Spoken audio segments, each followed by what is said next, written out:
Okay, so kia ora koutou katoa. My name's Lee McKenzie and I'm the Manager of Future Transport at Waka Kotahi and also a member of the ITS New Zealand Board.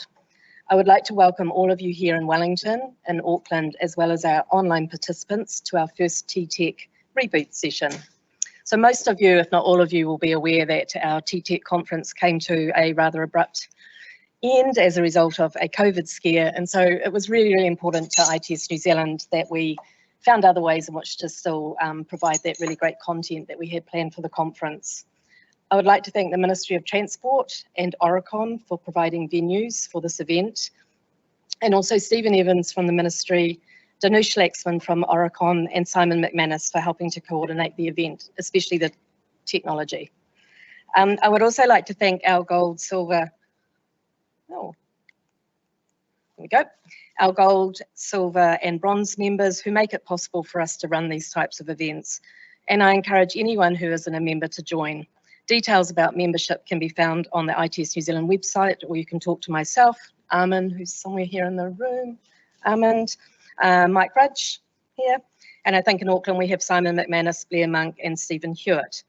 And finally, I would like to thank our speakers for making themselves available again to present at this event. So just a couple more things from me about future events.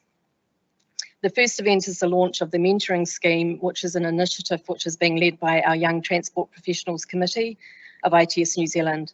So growing talent and diversity in the sector is really critical for future transport. And so I would encourage all of you to think about participating in the scheme. The scheme will officially launch on 20 October at events across Auckland, Wellington and Christchurch. So we are now seeking registrations from those interested in being involved as either a mentee or a mentor. So check out the ITS New Zealand website for more information. I think there'll be more up there, information available at the end of the week. Or come and have a chat to an ITS New Zealand or YTP member this evening. The second event is our main networking event for this year, which will be held in Wellington on 22 September. Sorry, there's a slight delay, I think, with this. There we go. So this event will follow our AGM. Minister Wood will be speaking along with other guest speakers, but really the main purpose of this event is for networking. So we want people talking with each other, not to or at each other. And so we're hoping that we will have good attendance from senior managers at Waka Kotahi and also the Ministry of Transport, and hopefully some members of the Waka Kotahi board. The event will be held in the early evening and more details will be posted on the ITS New Zealand website shortly. So finally, back to tonight's event, we're going to hear from 8 great speakers. The plan is to hear from 4 speakers. You'll then have a short break where you can grab a drink and stretch your legs, and then we'll come back and hear from the remaining 4 speakers. You're then invited to stay behind for some food and for some more drinks and take the opportunity to network. But essentially we're aiming to finish things up around 7:30. So I'm now going to hand over to our first speaker, Dave Hadley. Dave is the Principal Advisor, Strategic Policy and Innovation at the Ministry of Transport, and he's going to be talking about autonomous vehicles. Okay.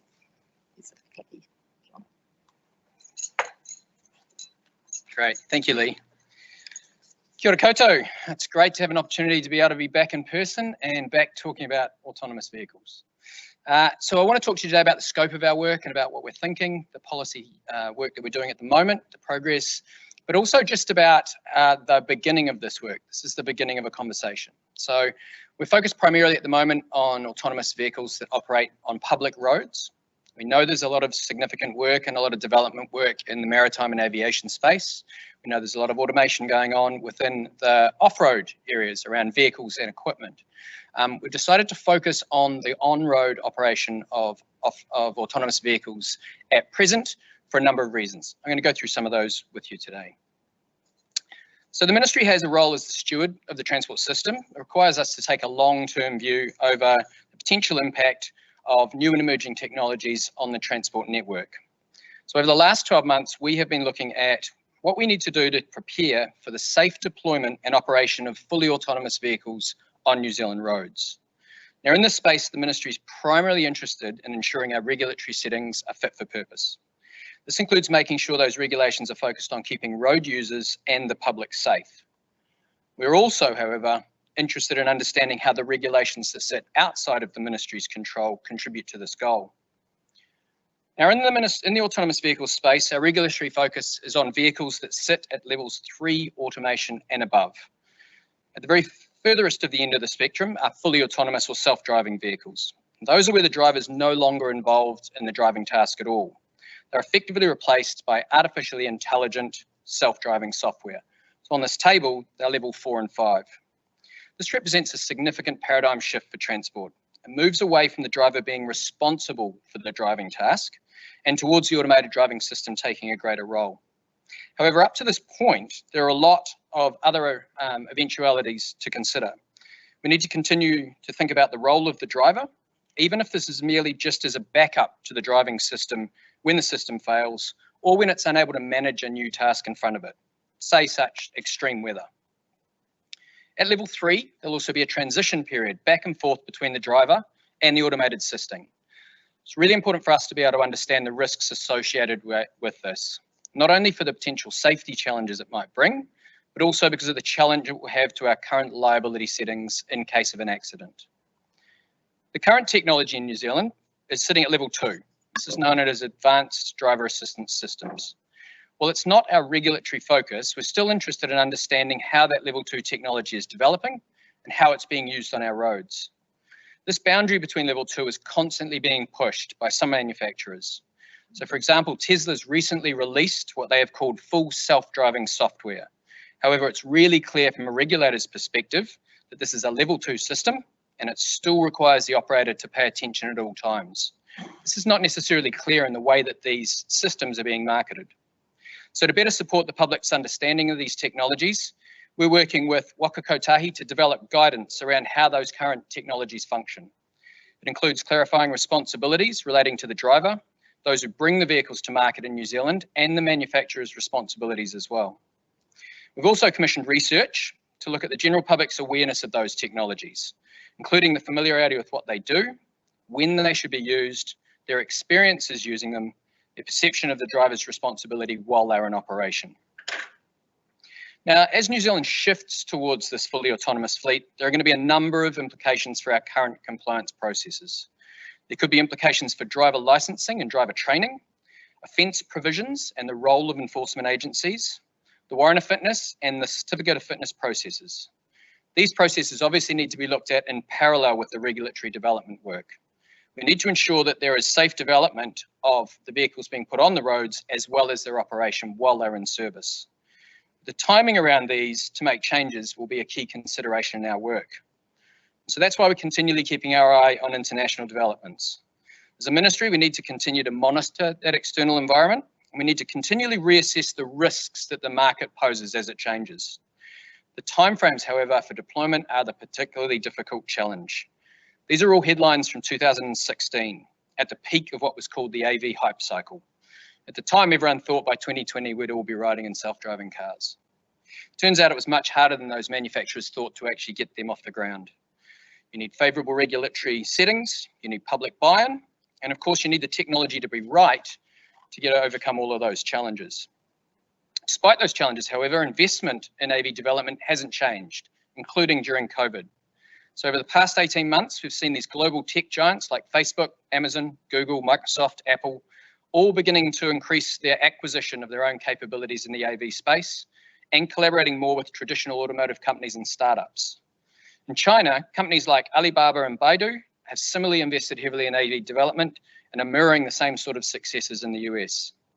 Now, given the expected payoff of autonomous vehicles, there's no reason to believe this investment is going to slow down anytime soon. Once the technology has been proven, the regulatory settings are conducive, we should begin to see a rapid expansion in the deployment of these vehicles globally. Now, as well as making sure those regulations are focused on keeping road users and the public safe, we're also focused on making sure that the regulations support our transport outcomes.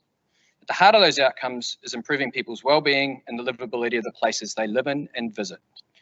When thinking about those outcomes, we want to understand the potential risks and benefits again that AVs might present specifically for New Zealand. The goal is to get the balance right between minimising those risks, but at the same time, not stifling innovation that may lead to the greatest benefits. Now, one of the most significant benefits when you talk about autonomous vehicles is its ability to deliver a reduction in the number of deaths and serious injuries on our roads. New Zealand's road toll is high. We had 318 deaths on New Zealand's roads in 2020. Up till today, this year we've had 190.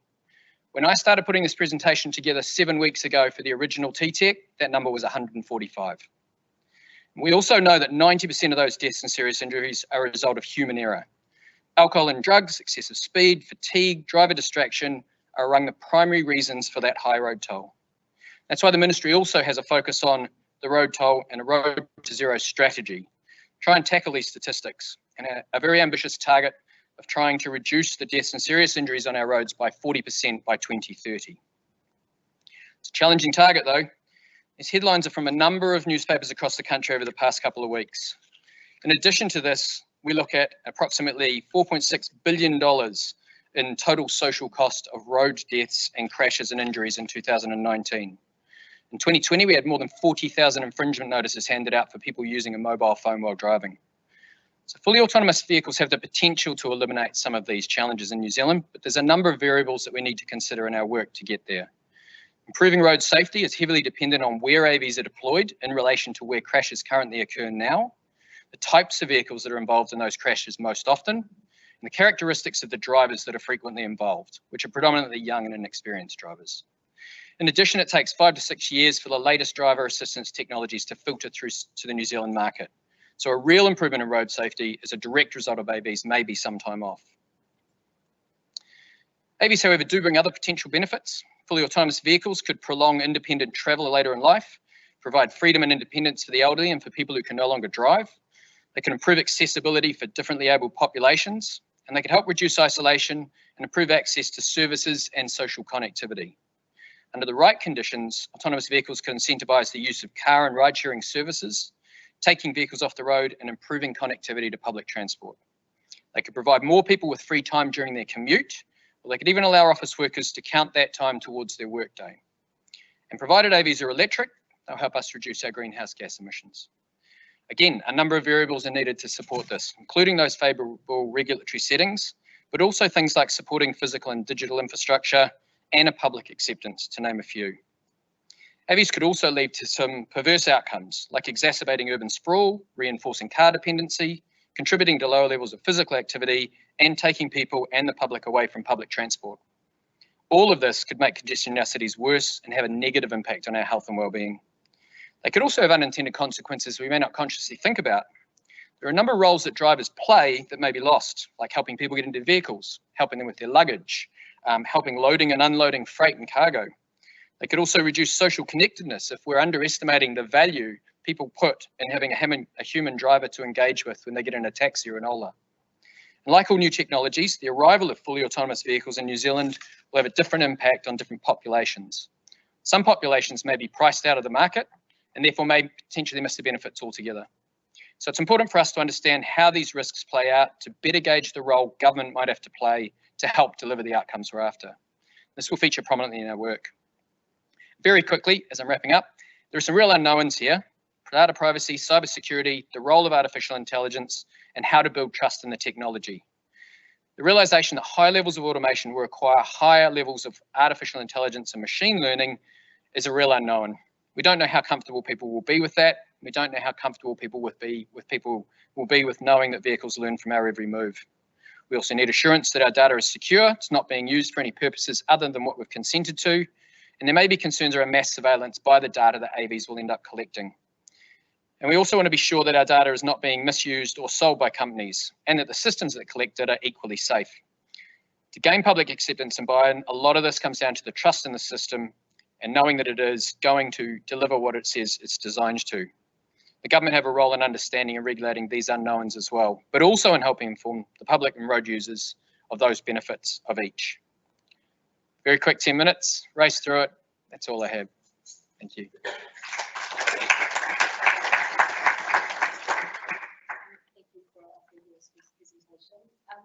Simon, we're going to come over to Auckland to see if there's any questions there.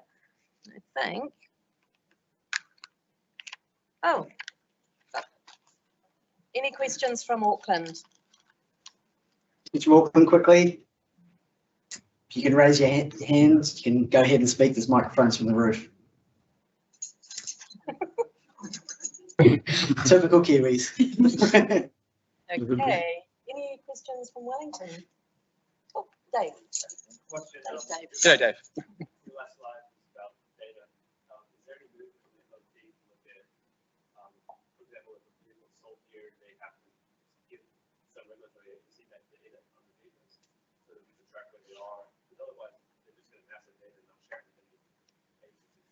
Yeah, look, that's there's no specific requirement for us to tell companies at the moment that they need to provide us their data, but certainly when you think about the transport outcomes and you think about the efficiency of the transport network, there is a huge amount of value in being able to use that data to improve the way we use the transport system and traffic flows. So internationally, there's been some real challenges in getting companies to provide that data freely. We have a lot of work at the moment with micro-mobility companies and the scooter companies around the country, and there's been an exceptionally good relationship in sharing that data and understanding how those scooters have been moved and used. We will certainly be looking at how that data could support transport outcomes and whether or not there is a need to regulate or to provide guidance and support to some of those groups that are providing those services. It's a good point. Liz.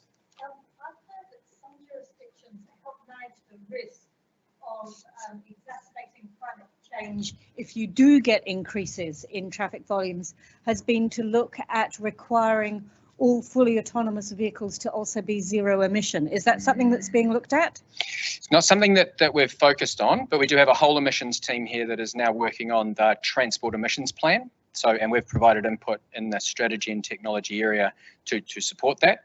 Certainly, it's interesting, the conversations I've had recently over the last couple of months and some of those forums with industry groups overseas is a thought about having hybrid autonomous vehicles as well. Everyone's assumed they're going to be electric, and that's what will be put out into the commercial environment. The challenge again is cost as well as the regulatory side. And so there's been more discussion about whether or not there should be hybrid autonomous vehicles being built. Don't really think there's anyone building a petrol or diesel powered autonomous vehicle at the moment. Certainly the emissions challenge is a big one for transport in general. Any shift in movement towards autonomy should support those emissions goals and the reduction of GHG.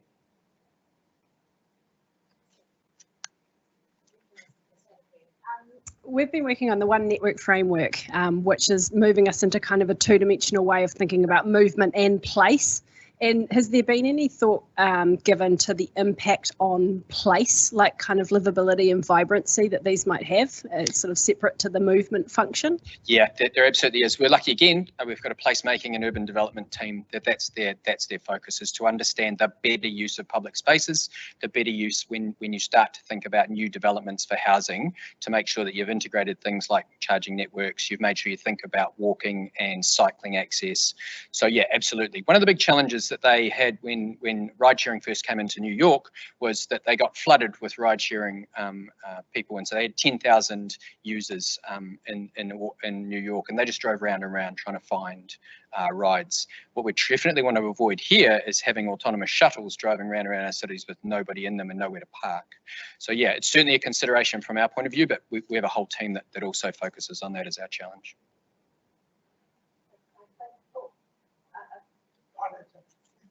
Okay, I'll catch up with you after, Peter. Great, thank you.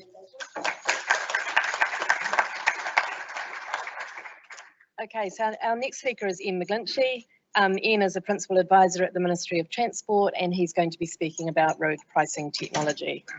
We're counting down. Kia ora everybody, my name is Iain McGlinchy. I'm in the demand management and revenue team at the Ministry. I used to have Dave's job about 4 or 5 years ago working on technology, but these days I'm looking at road pricing. And one of the first things you think about when you get to road pricing is, if you were going to introduce it, here's a start.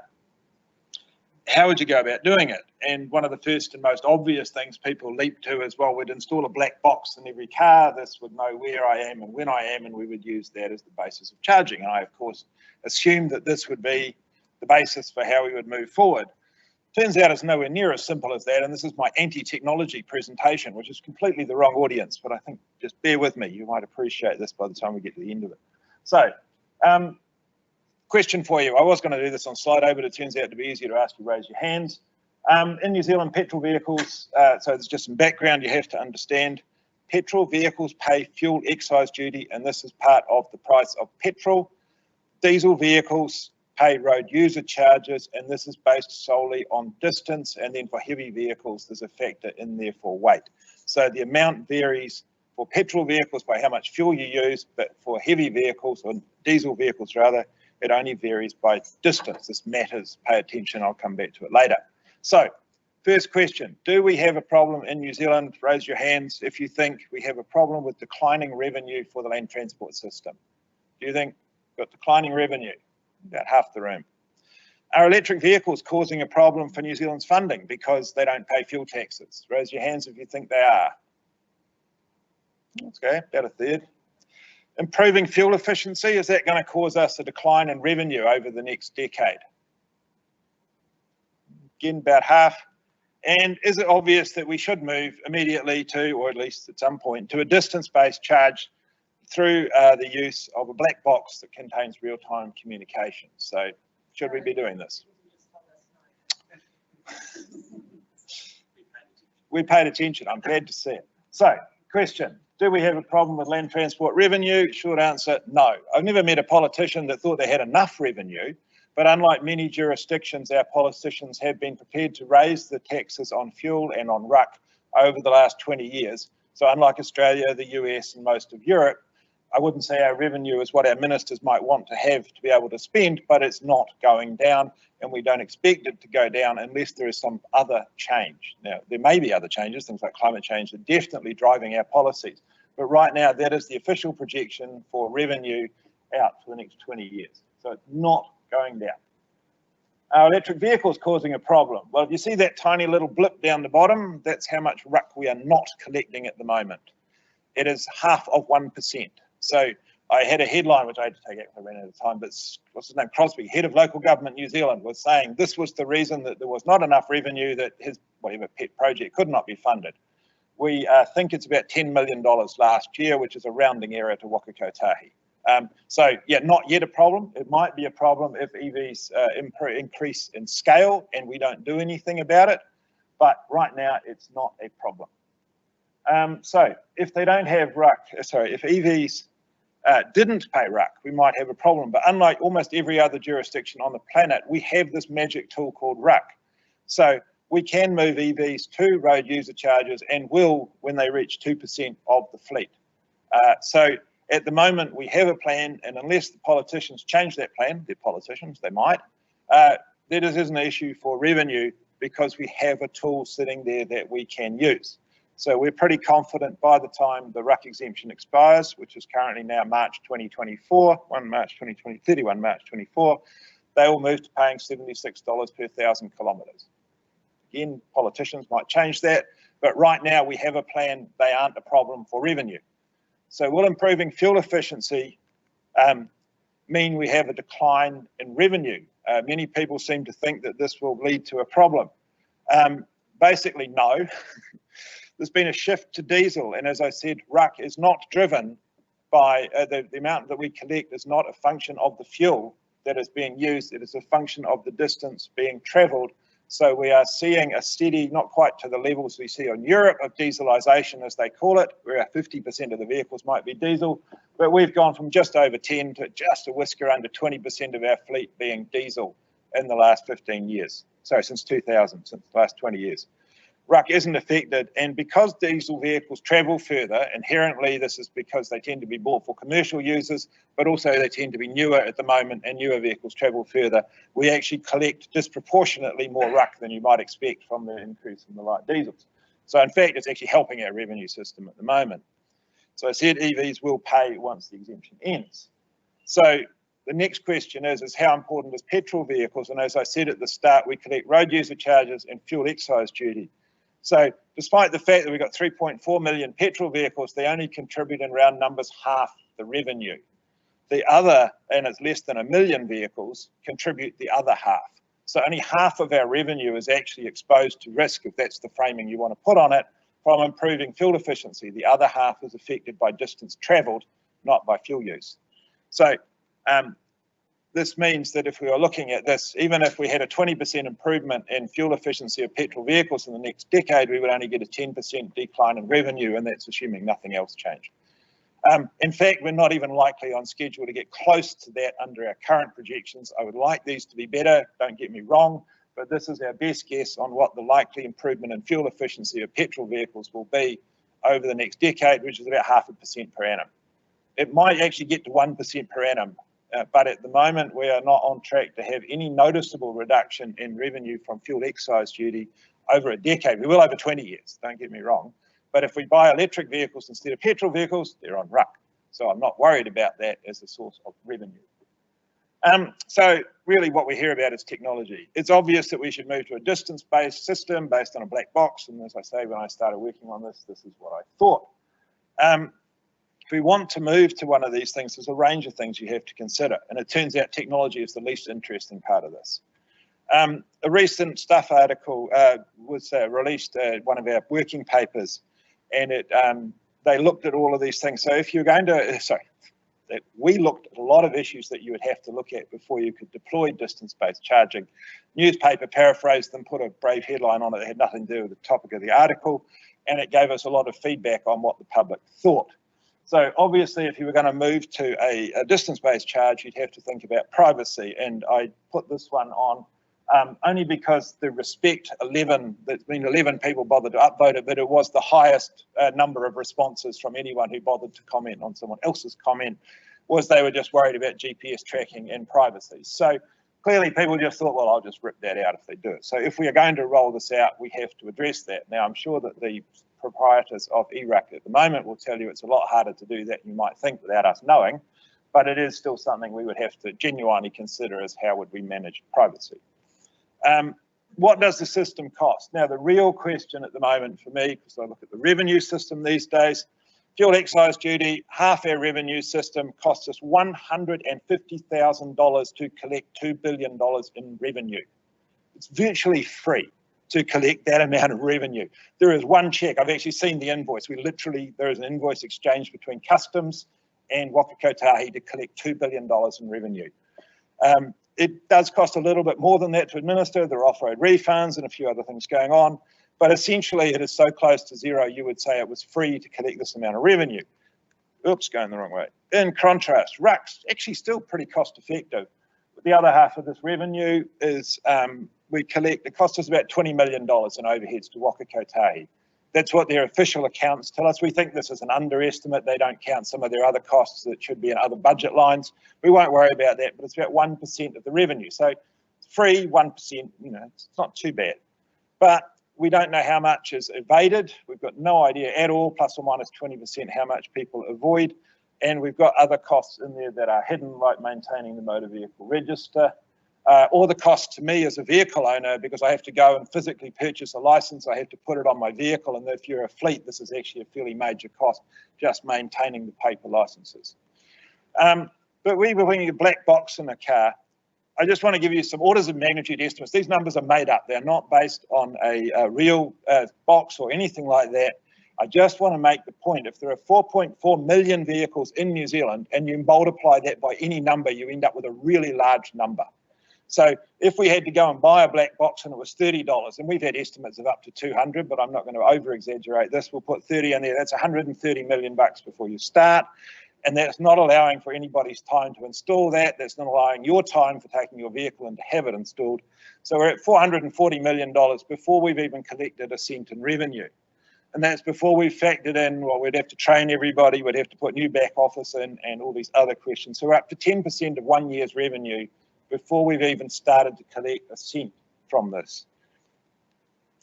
Also, ongoing costs. If you ask why does it cost a lot of money, relatively speaking, to run an eRUC system at the moment, apart from anything else, it is the data transmission cost. We require real-time cellular communication, and if you put in, $5 a month is a very good price. We assume if we went to 4.4 million vehicles, we could negotiate it down from what it is at the moment.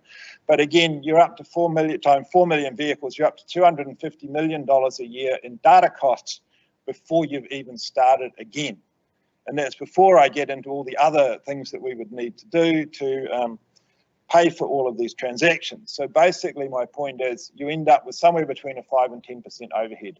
We could probably round this down again, but you've gone from a system that is free to one that costs you 5% just to collect the same amount of revenue. So we have to put everybody's prices up just to stand still. Very difficult to sell. Impossible, very difficult. It's also very hard to quantify. What would the benefits be? How much? Now, all right. One more point. If we move to distance-based charging, you remove the inherent advantage of having a fuel-efficient vehicle. So that Prius there suddenly has its cost rise. The Bentley Corniche at the other end, driving a really expensive car, using a lot of fuel, suddenly has its fuel use decreased. Do you think that's going to be a good outcome for climate change? So basically, we get the same amount of revenue, but it's the thirstier vehicles are going to travel more and they're going to pay less, while the more efficient vehicles are going to pay more. That doesn't seem like a good outcome to me. So yes, we get less administration costs. We don't have a physical label. But when we came to do a cost-benefit analysis, we actually had real trouble putting a dollar sign on the benefits. So my question at the end of this, so for this non-technology discussion and a very quick romp through how we pay for our transport system, what I'm looking for is, what are the benefits? If anyone still thinks that we should put a box in a car, we have to be able to quantify that benefit. Thank you. It looks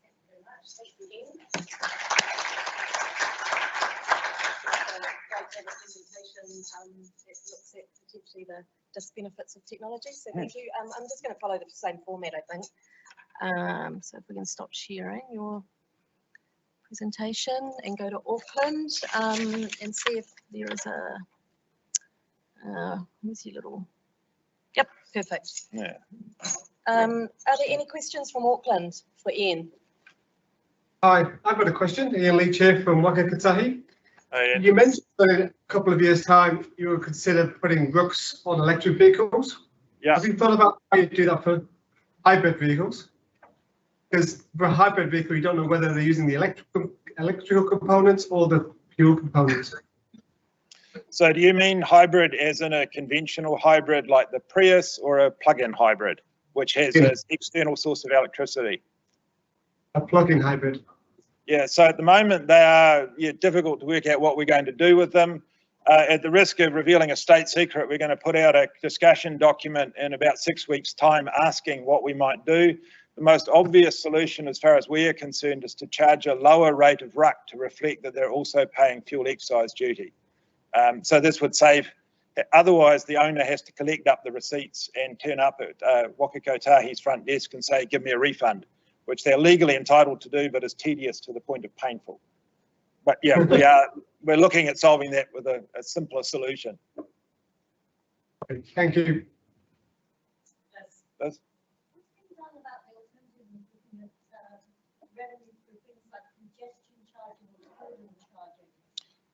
Yeah. So we are definitely looking in our space at other ways of raising revenue. There's a much bigger project at the ministry called the Future of the Revenue System, looking at all these questions. Although congestion pricing would certainly raise money, you shouldn't do it to raise money. We're very clear about that the reason for doing congestion pricing is to manage congestion. But yes, if you got some revenue from that, you would clearly use that to put back into the transport system. But we are looking at whether there are other ways to charge and other users of the system that you might want to look to raise revenue from, looking at local government's applications. So, in Auckland? Is there another Auckland question? Yeah, Ian, Stephen Brown here. How are you? I know you talked about that. Just wondering if there's been any consideration in the new discussion document around, you talk about putting boxes in, but ultimately leveraging the OEM tech that's already in these vehicles.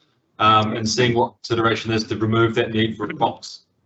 Absolutely, yeah, that's very much part of what we want to look at. We don't have a prescribed solution, which is why I'm being very vague on what that box might do or how much it would be in cost, is because we very much want the system to be able to use anything that is going to work if we move to that. Yeah, very, very keen to look at those solutions. Thanks. In regards to differential roading pricing or road pricing, we talk about congestion charging and a one-off charge per distance. Are we looking at differentials, say, outside of peak hours, go down this road versus this road, etc.? Not at the moment, but it is very definitely something that we want to consider. But outside of Auckland and the other main centres, it's very difficult to know why you would want to do these things. But yeah, it's certainly on the table. Okay, thank you. Thank you. Again, I think it's all the time we've got. So thank you once again, Iain, for that presentation. So our next presenter is Shrividya Ravi. She is in the analytics and modelling team at the Ministry of Transport, and she's going to talk about agent-based modelling. So welcome. Thank you. And so thanks everybody. This is something very different that we're doing at the ministry. So Iain and Dave talked about the really gnarly real world policy questions, and here we're just playing with computers. No, not really. But we are trying to create what's basically going to be a laboratory environment with computing to understand all possible policy scenarios and what the impacts might be, what are the trade-offs and so on. So that's what Project Monty really is. It's a transport simulation for all of New Zealand. So some context, many of you might have already heard about this from Dan, who is my manager in the analytics and modelling team. But just very briefly, we've had a few reviews that have looked at what the ministry does, and they've basically said that we really do need to support our excellent policy work, particularly future-focused work, with models and data and evidence. And that's something that we really need to build capability of. And because we're doing it for the entire country, it's not a simple thing. And that was one of the reasons why we set out an RFP for this project, which is a big simulation model. We have excellent strategic projects that really set out visions, but they really find it quite hard to quantify outcomes and impacts. And more in the day-to-day, we do struggle with the pace of policy making. You know, the scenarios can change quite frequently. How do we support that with evidence and be able to understand the impacts and trade-offs across the different choices and scenarios? And fundamentally, we are limited in the tools that we have. So this project is really great. It kind of covers the ministry's strategic focus areas, looking across shaping the future, building our capability in the ministry, and also being a system steward, so being able to understand what the transport system is doing for all of New Zealand. So what are we doing? What is Project Monty from a very high level? It's a unified and systematic approach that helps us understand the impacts of any change that might happen in the transport system, be that policy, changes in the supply because of some exogenous factors, and so on. It has the potential to not only be used by us here for policy development, but also by some of the regional councils. And the model itself is quite granular, and I'll explain a little bit more in the next few slides. But the idea is that it's got agents, basically entities like you and I moving around in the simulation, using different modes of transport, whether it's cycling, walking, taking a bus, and it's activity-based. So we're actually looking at all of the different types of activities people tend to do, not just the fact that they commute to work and education, which is what typically most of our transport models focus on. And with enough data, we're really hoping that we can examine a whole host of different types of outcomes, from the kind of physical to behavioral and economic. And part of the reason why this is a long-term project is we're not just kind of shipping it off to an external consultancy and saying, hey, build this for us. We're actually on that journey with them. So there's 4 developers here at the Ministry of Transport, myself included, who are actually building this model in addition to our consulting partners. So as I mentioned, it's a long-term partnership with Arup. They're already experts at building these types of agent-based models. So it's really great that we can kind of leverage on their pre-existing experience and what they've actually done in other places, like, for example, with Transport Infrastructure Ireland and also with Transport for London. So we get their experience not only at the technical side, but also with some of the difficulties or how we can actually manage the different policies, questions, and scenarios that we want to use. So we're co-developing this model quite flexibly, and the idea is it's also going to be pretty modular. So we start with simple use cases first. So things like road pricing, things like congestion pricing. These are all kind of relatively simple scenarios that we can start as a test bed, and then actually moving on to much more complex questions, potentially those that have implications for placemaking, and actually how do people kind of embed within the transport system and actually use it for their own well-being.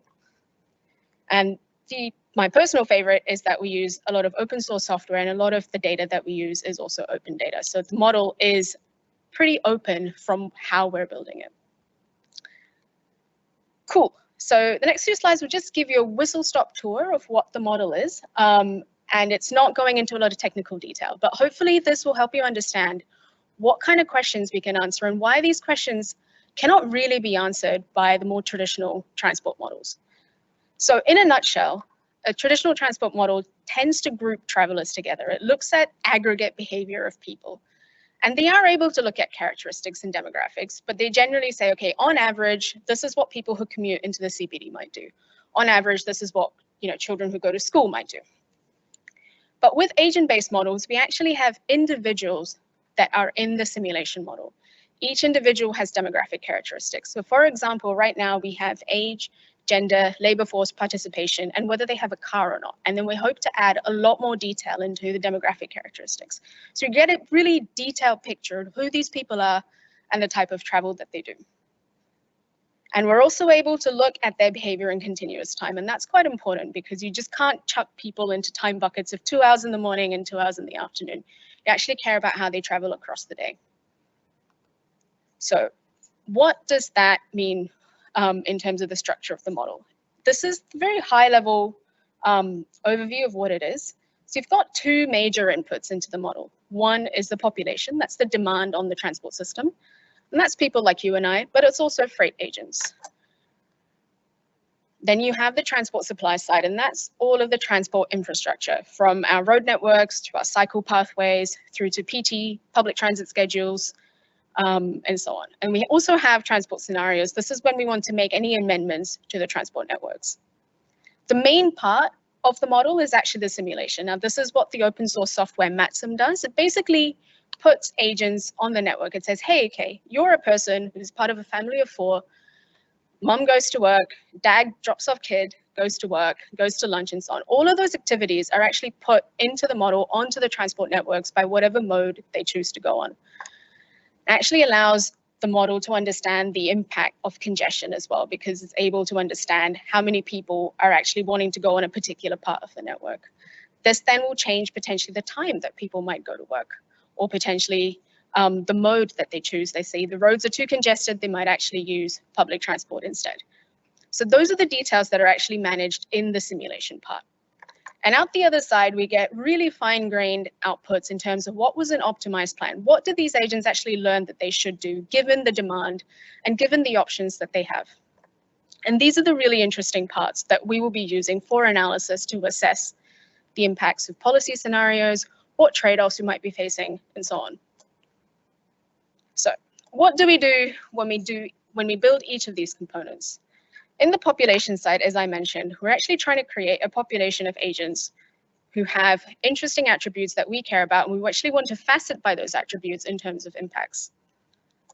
We also care about their activity plans. So we're quite lucky here at the ministry. We've got access to the rich data source, the Household Travel Survey, but we also have access to other data sources such as freight. So we have populations currently for people, passengers like you and I, who will be driving in their vehicles or potentially taking a bike or bus to work.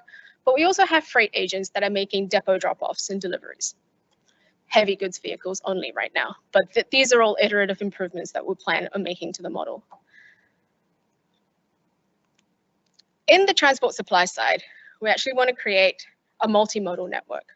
And currently that's brought together from information on OpenStreetMap. So all of the road networks, the cycling paths, the walking pathways, that's all taken from OpenStreetNetwork, and it's combined with the PT routes and schedules. So we actually, the software now knows where are the bus stops, when are the buses going to be coming, where are the trains, where are the train stations. And in this part, we can also include some of the costs of using the different parts of the transport infrastructure, such as the fare zones and so on.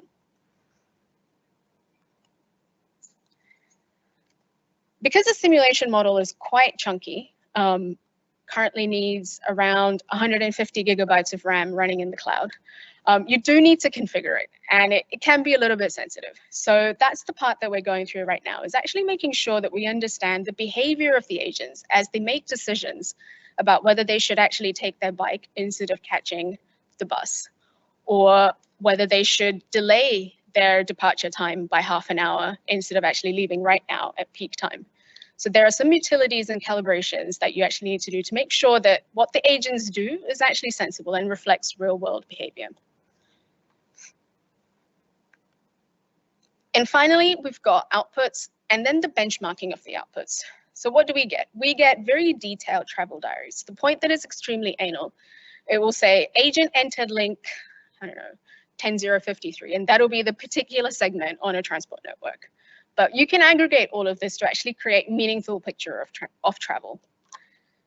And one of the biggest parts of this model is actually making sure that the behavior of these agents as they move through our roads, take the bike and so on, they're actually reflected in some of the metrics that we collect. So for example, comparing what they do against the Stats New Zealand mode share. So if you've got a bunch of people going for work, what is the mode share across these travelers? Is it the same as what we're actually collecting in our sensors?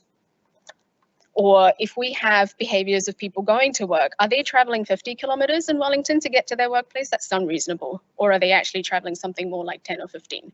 So these are all these metrics that we call benchmarking. We're actually making sure that the model is producing reasonable and realistic results that we can then say, okay, we understand that these behaviors reproduce what we see in the real world, and therefore we can start actually testing variations of the real world and seeing, okay, what impact might that have?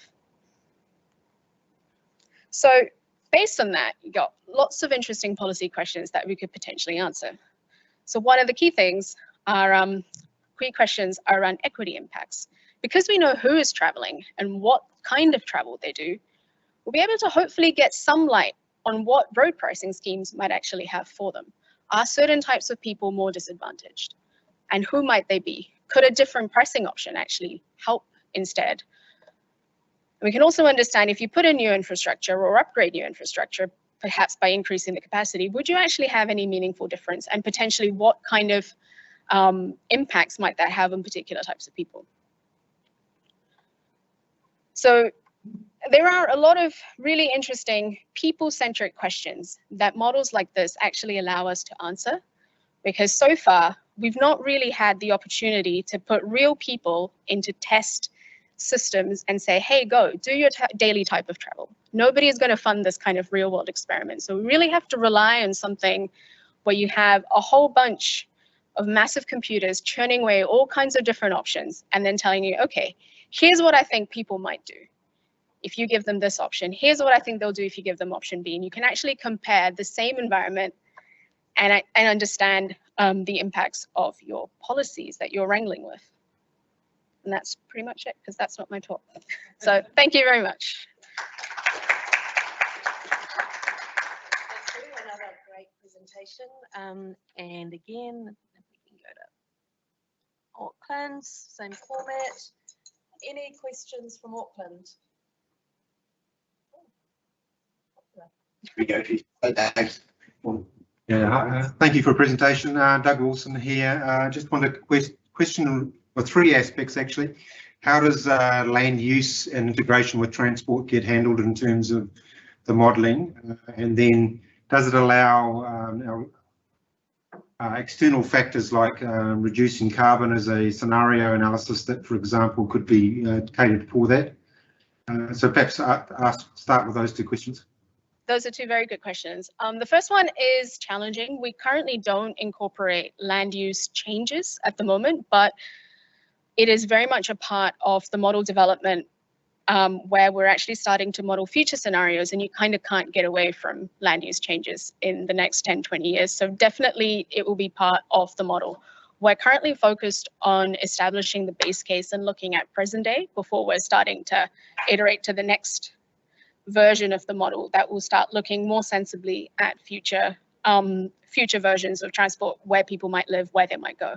So that's very much part of the plan. The second question was external things like decarbonization. Unless you can be quite specific around how that will translate into a transport scenario, like might that be a higher price, potentially carbon pricing, potentially pricing on using the roads, it'll be quite hard to move from something very vague to something quite tangible. So you really need to have specificity in terms of how you're going to be looking at decarbonisation options. So yeah, the model does need you to be quite clear before you can actually understand what the impacts of the different scenarios are. That's good. You're going to ask another question, Dave. We've got one more question from Paul. Sorry, yeah, Paul Musson. Just wondered a bit of commentary on how COVID has changed your approach to the behavioural model of the agency attributes you're assigning these kind of models and the validity of those kind of attributes in the future ahead. Yeah, that's a really great question. So currently we're doing base case pre-COVID because it's much easier. But for post-COVID, we definitely have to incorporate models around work from home propensity and also how those potentially might change. Maybe people are more sensitive to actually saying, okay, it's too congested outside, therefore I'm much less likely to go into work. So those are things that we need to start calibrating once we've got a pre-COVID base case. But we kind of can't run away from that, so it has to be done. Thank you, and I'm going to go to Peter. The whole question of models is often they're very easy to make models. The problem is whether or not it's valid. Yep. So how frequently are you planning to validate the model? Because the census is a real slow validation cycle. And it's only travel to work. There's a whole bunch of other things that you say, but the household travel survey is all very well, but it's got, I think, about 2,000 people. So it just appears to me that, Google knows where you are right now. Are you looking to validate and use the That's a really great question. So I'm not sure if Auckland could hear it. It was a question around validation and the frequency and the variety of data sources that we might use. So yes, the census is great, but it's stuck like 5 years ago, usually. So we have quite an extensive validation framework as part of the model building. So currently we're validating against Waka Kotahi's traffic management system counts, for example, in addition to census mode shares. We'll also be using, hopefully in the future, new data sources like mobile phone data to understand changes in population density. But yeah, we definitely acknowledge that you have to validate across as many variable data sources as you can, because otherwise you might get into a loop where you've just validated against one thing and the truth is far from that. So yeah, heterogeneity of validation is core to like our approach currently. Thank you. Cool. Can you just wait for us to come over first? I was just thinking about the non-labour force people and how you're going to model people who don't travel to work or to school, and that's usually women or people in caring responsibilities. Yeah, that's a really great question, and that's why we do the full activity. So at the moment, the Household Travel Survey collects data on all kinds of travel, whether it's for work or leisure or shopping. So all of that is actually modeled currently. So we are able to capture people who might not even travel very much, and that will be part of the model. So it very much is aimed at addressing that gap in existing transport models. Thank you very much. Thank you for another great presentation. Cool. Our first speaker up is Pascoe, and she is the lead advisor in the multimodal, multimodal and innovation team at Waka Kotahi, and Claire is going to talk about parking management data. Really? Do we need to do star jumps? Is everybody awake and alive? Maybe just do some at your desk movement. All right, here we go. So I'm going to talk about parking. It's very dear to my heart. It doesn't sound very innovative, but there's plenty of scope for it to be innovative. So in terms of the context, obviously the outcomes framework sets our big kind of where we're heading, what we want to buy from transport. And I'm not sure if this diagram's come up yet. I missed the first one, but Arataki, which is our Waka Kotahi kind of 10-year view, talks about 5 step changes. So those are the things that we have to do really differently if we were going to actually get these outcomes. So this is kind of our strategic context. We drop down a layer into kind of what we're going to do about it. And there's a number of kind of action plans that are also driving our work. So on the left here, Keeping Cities Moving is looking particularly at mode shift. So how in our urban areas we're going to increase the percentage of people walking, cycling and catching public transport. And on the right is Toitu Te Taio, which is our sustainability action plan, which has a lot of overlap and correlation with the mode shift, Keeping Cities Moving, but also picks up other things around carbon emissions outside of urban areas and electric vehicles and things like that. So these are our kind of guiding what we should be doing documents, 2 of them anyway. We've also got the National Policy Statement on Urban Development, which has really been a huge trigger for the parking conversation. So out of the NPS came this kind of term of a well-functioning urban environment. And one of the really big game-changing things it introduced was getting rid of minimum parking requirements for development, which is, if you're in local government, pretty kind of earth-shattering change. So all of this has basically set this context of a really strong mandate for urban transformation, things being really different in our urban environments. And I don't know if anybody here works for local government, but if you do, parking is a really hard thing when it comes to any of this work, and it ends up really taking up a huge amount of the conversation for these changes. So while central government has been kind of distanced from parking for a while, we often just, local government kind of left to their own devices.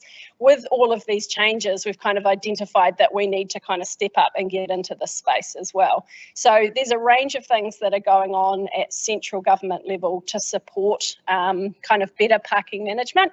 And at our end, we had developed the draft National Parking Management Guidance. So this is kind of a first for New Zealand, and it really sets out best practice for parking management. And within that, I'll just go back a step, one of the kind of chapters in this guidance is about getting really good data and evidence to inform strategic decision making for parking. And so what I'm going to now briefly talk about in probably 6 minutes is a little tiny piece of that we've been working with Palmerston North. Well, Palmerston North has been working, we've been watching a pilot to investigate more what opportunities there are for improving our kind of intelligence in the data and evidence space so that we can have more strategic parking management. So now this is the tech bit. And this is kind of over my head, I kind of get it now, but I'm really speaking on behalf of Song Lee from Palmerston North, who's absolute brainiac in this space.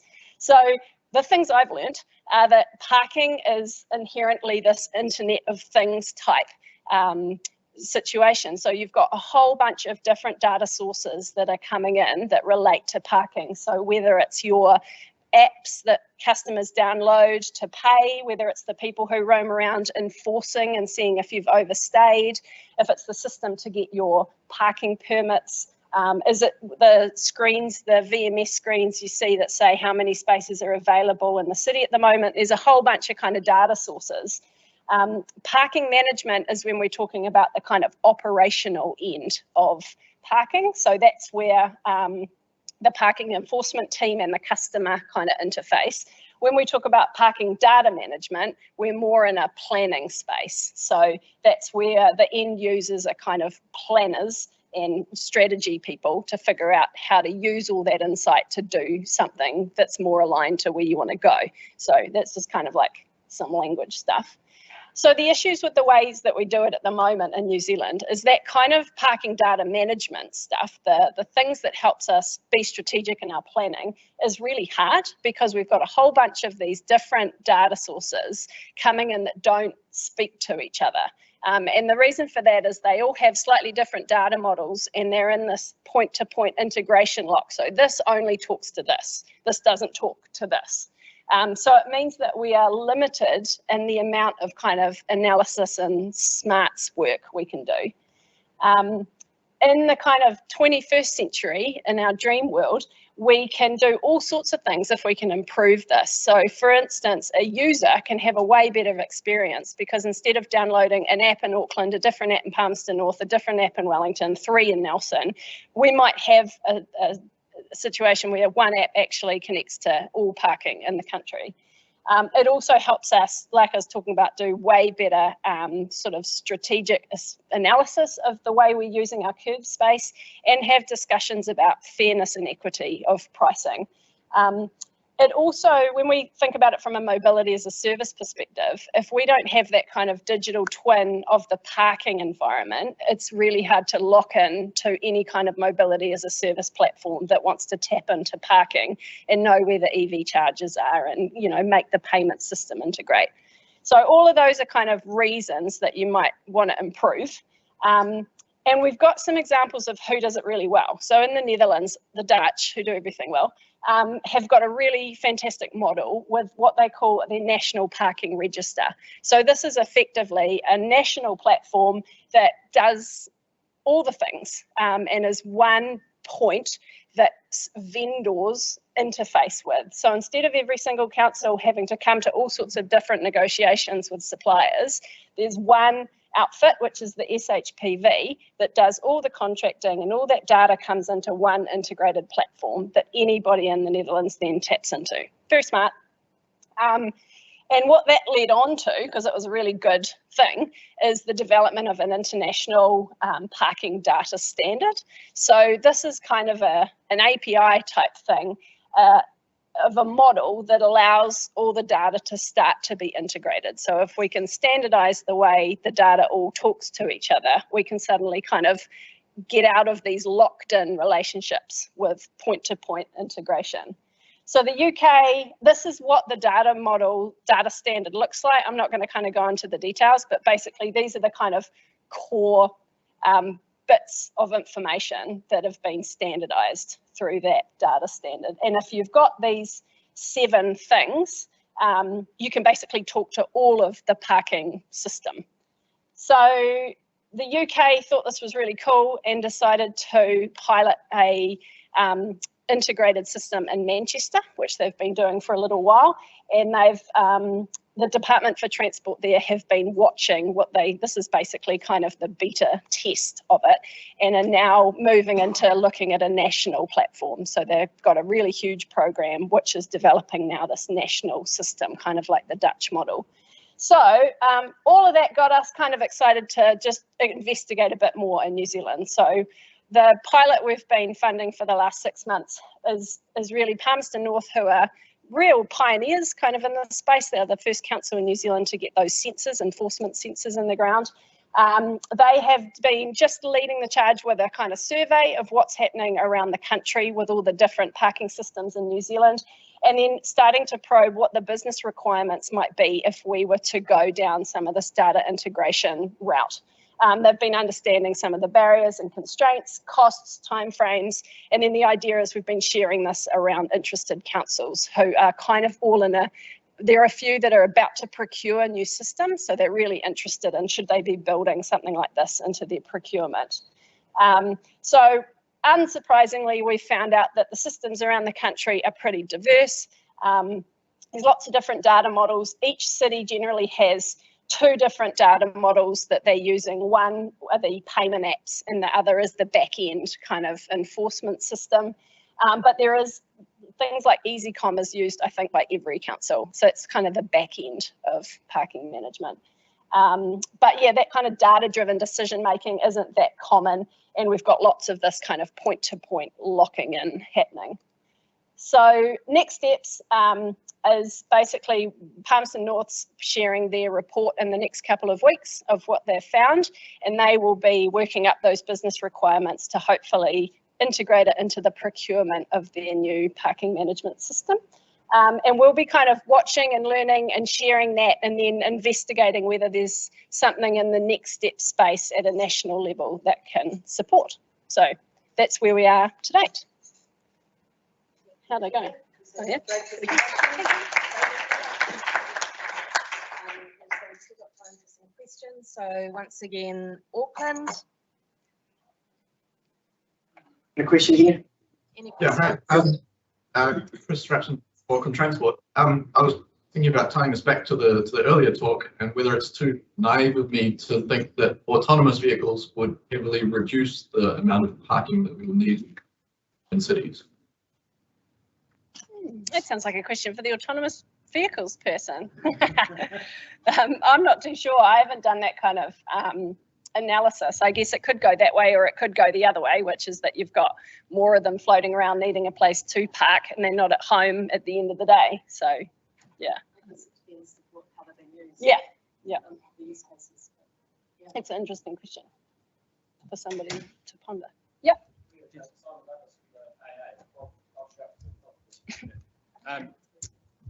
You make a really compelling case for a single parking management system to rule them all. The data that could come from it is great. In PT, we've seen a real struggle to get a single ticketing system, between different cities or even within cities. Have you got the tools available to you to push this harder or better, or is the political will there? Yeah. To sort of leapfrog over 10 years of struggling to get a single ticketing system in PT? Yeah, I think I would hazard a guess that it's probably simpler than that. But I would say that when we look at Department for Transport in London, this is a massive project that's 3 years in over there. So we're kind of we're not necessarily, we haven't committed to kind of any kind of national project really yet. We're really in the investigation phase, and it was a bit of an opportunity to kind of upskill ourselves in the space.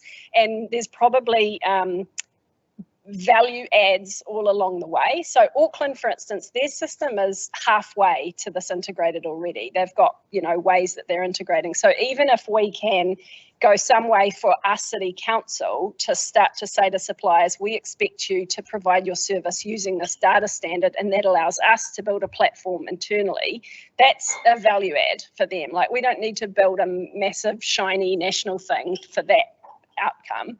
There's also some off-the-shelf opportunities too. So there are companies who will build some of these kind of integrating hubs as a service that again could get some of the benefits of this without all the cost and the time. So yeah, we don't yet have a kind of Uber project that we're embarking on, probably for that reason. Yeah. Any other questions? Yeah. How much did the Dutch spend on this? It's a great question. I don't know. Yeah, but I think hopefully that'll be something that Palmerston North's report kind of looks at. I know Department for Transport, we had a conversation with them a little while ago. I think they've got £1 million a year for a couple of years to build this thing. So it is pretty big. Yeah, but not national ticketing big. Yeah. Do you think we'll ever be in a space that we want to monitor parking downtown? Imagine. Oh, that's going to be easier if they're lucky ducks. They're already monitoring that. I mean, our standard bike parking isn't doing that. And maybe this is more because parking is so painful and political and complex, and because probably over the next 5 years we will be reallocating the space of it.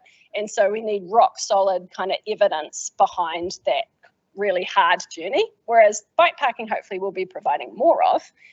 But we'll definitely want to show that it's being used. As we get more, you might have the same problems that we do with car parking translated to bike parking. Yeah.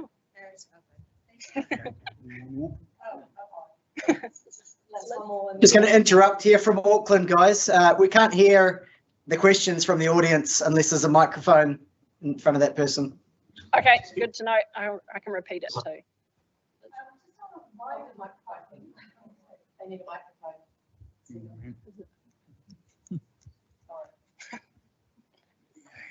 Just taking that wider view of parking as a really important driver of modal choice.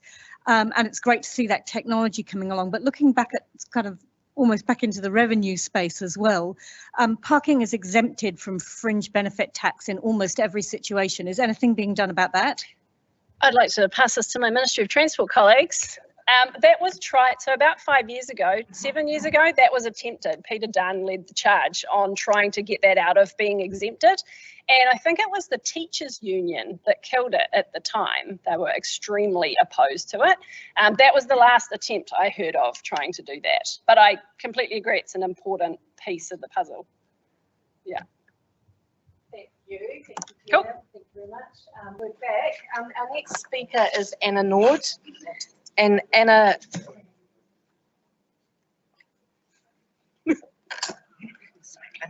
Anna Nord is the Senior Advisor, Urban Mobility, also in the multimodal and innovation team at Waka Kotahi. And Anna is going to talk about innovating streets. So welcome, Anna. Thank you, Lee. I think that this is a perfect presentation to follow on from modeling and from parking, because Innovating Streets was about testing assumptions that are in the model in real life. And we definitely experienced how emotional and attached to parking spots people are around the country. So the Innovating Streets program was designed to test a new way in which we design and deliver bicycle and pedestrian infrastructure. It was really aimed at fast tracking it and making it kind of breaking the loop of the planning, consult, and getting something on the ground. So we had 74 projects across the country, and they were all brought together through the community of practice. So we helped to guide them through this new process of delivering walking and cycling infrastructure by hosting a community of practice every month and by developing a handbook for tactical urbanism. And yeah, the projects ranged from town center projects. So these were ones that really pushed the boundary in terms of removing some parking downtown. We also had neighborhood projects, and these were about seeing how we can reduce vehicle speeds and volumes across neighborhoods and make it easier for kids to walk and cycle or people to just hang out in their own space. We also had school projects. These were aimed at making it easier for kids to walk and cycle to school. They dealt with anything from crossings to curb build-outs to pushing out the kiss and go boundary around schools and the parking around schools to cycleways. And these were mostly separated cycleways. As you can see, we had some from Auckland, Palmerston North, and the Hutt City. And the common thread across all of these projects is about changing the focus from planning to actually doing. And so there was a previous comment about who would fund to test assumptions. And we kind of took on that challenge, and we really tested assumptions and pushed people to put something on the street, which was really difficult. We're really used to staying kind of in our office and planning and designing behind a desk. But then when it comes to removing that parking on the street and putting in a bike lane, it's really hard for us to do that. And so what's on the slide right now is an indicative process of what the Innovating Streets projects followed. So instead of kind of a linear fashion, they went some more circular, I guess, in the sense that you have to collect data at the beginning of the projects, and you're constantly monitoring what happens once you put something on the ground. You have to adapt it. It's something really new that we're not used to. So we're used to building permanent infrastructure. You put it on the ground and it stays the way it is. But the Innovating Streets process kind of changes that a little bit. So you put something on the ground, you see, is this working? Is it not working?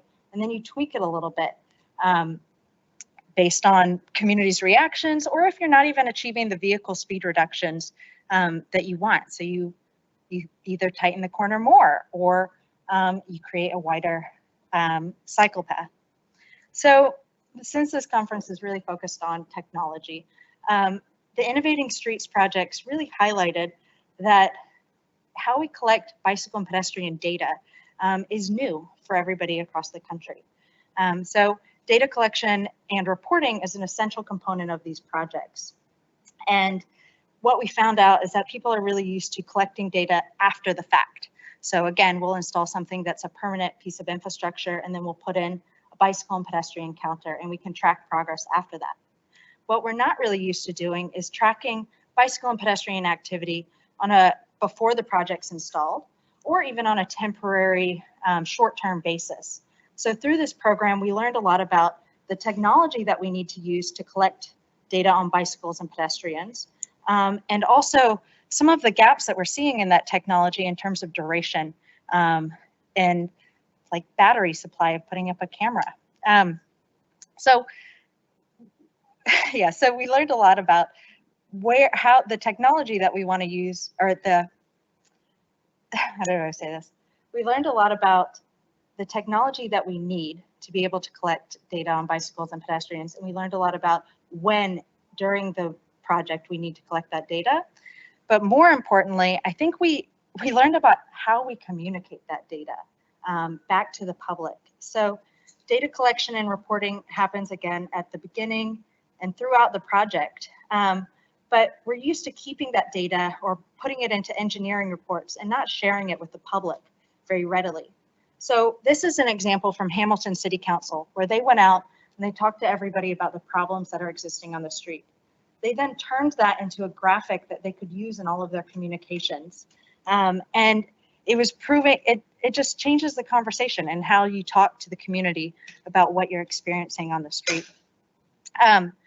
All of the projects were then also required to develop a monitoring and evaluating plan. We found out that people, again, this is something that's very new for people to develop kind of a logic model between what are the problems that are on the street, what are our measures of success, and how do we collect data on those measures of success.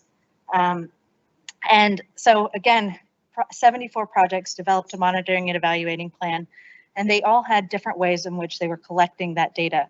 So we have a lot of learnings going from across the country. Data collection, we also found that happens once you've installed something. So this is an example from Tasman District Council, where they even put in a raised zebra crossing. They also closed off a slip lane. And being able to report the speed reductions and the travel time delays at that intersection right after they installed it were critical and really important, because even though the traffic delay there was like 2 minutes at the intersection at peak time, they would just, once it went in, complained immediately that like it was locked down, like the intersection was failing. And we really needed data to be able to communicate back to the public that it's actually, the traffic delay at the intersection hasn't changed. And actually we've reduced the vehicle speeds around the schools from 49 to 30. But without that quantitative data, we wouldn't have really been able to tell the story. We're also using data to test, so the picture on the right, to test assumptions in planning. So a lot of people would have said, this narrowing the street down to 3 meters or 3.2 would have been way too hard for that truck to get through this. And so we'll lay it out in a temporary way, and we'll be able to, we've been able to say, actually it can fit through there, and we can monitor the speeds of those trucks and the number of trucks that keep going through. So if it's appropriate for those trucks to be moving through that space, then the volume can stay the same. But if it's not, being able to see that there has been a reduction in those trucks is also a way in which we can measure success of these projects. So again, communicating the data. This is really important.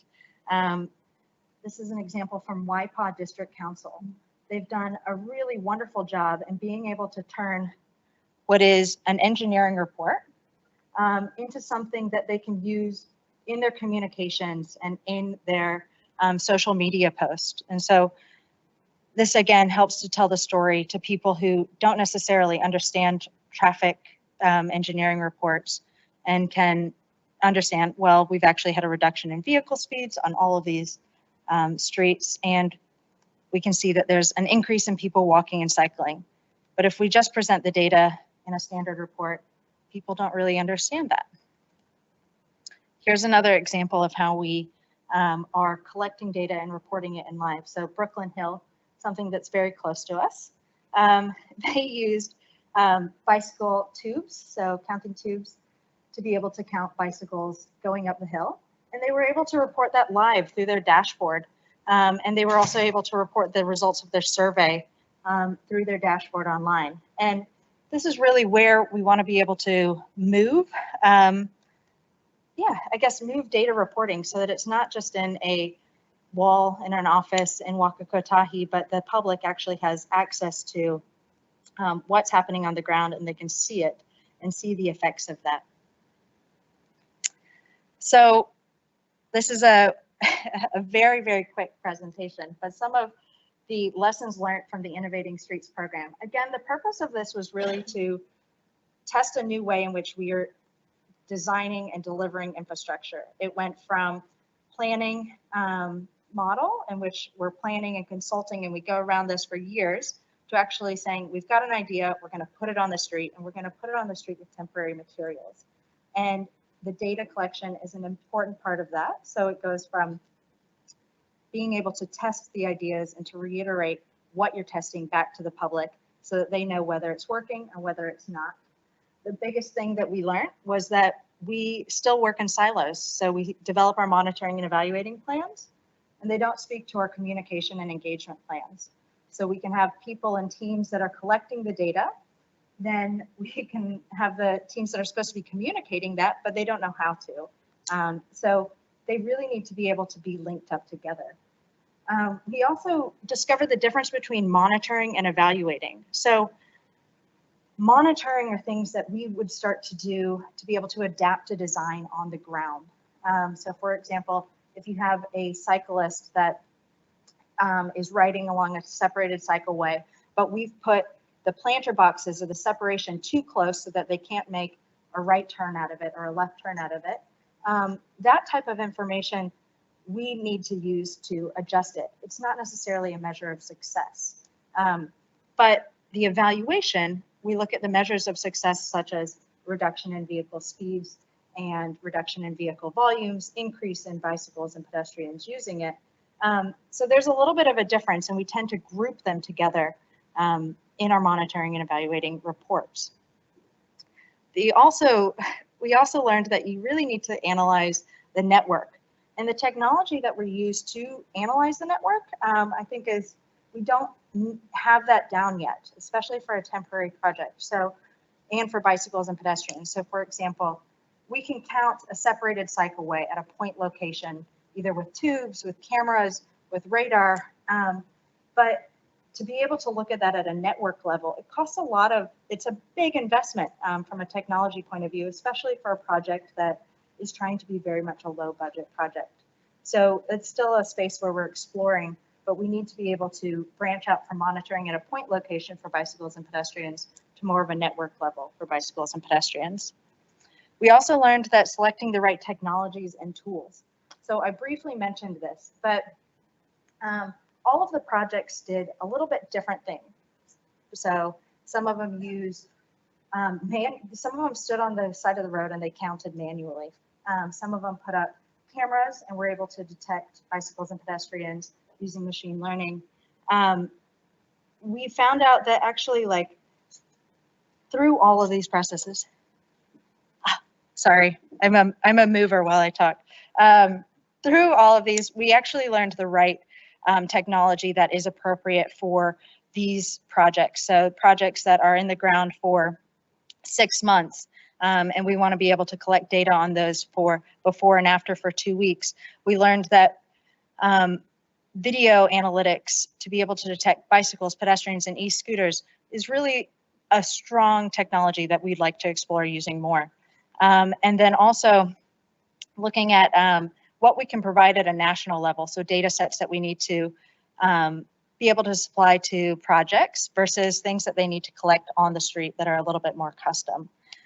So again, this is kind of a whirlwind of information on innovating streets, but I'm happy to answer any of your questions. And do we have time, actually? Awesome. I wonder if this video will play. Gives you a little bit of a, can I turn the sound up?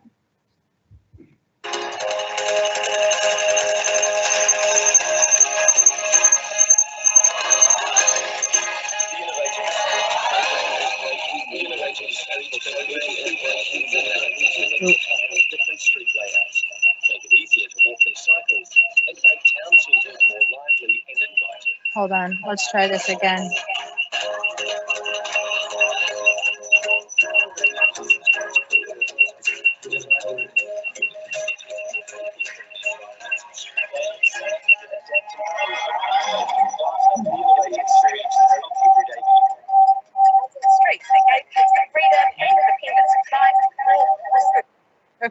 let's try this again. How do can I play it through the PowerPoint, or is it, because it seems like it's playing through there versus. Yeah, it's,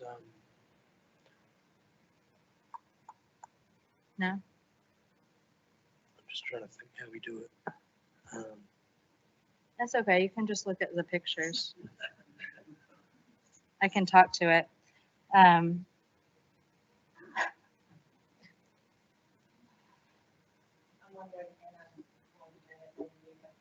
Yeah, please let this roll in the background. Just a question here at the back. Yeah. Hi, Anna. Terry from the AA. First an observation, then a question.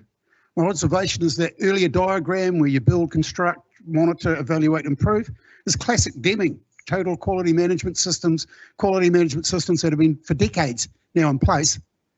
What's changed in the culture that you've now treating these established principles as kind of innovation? I know it's a tough one, but it's I think it's a really good one.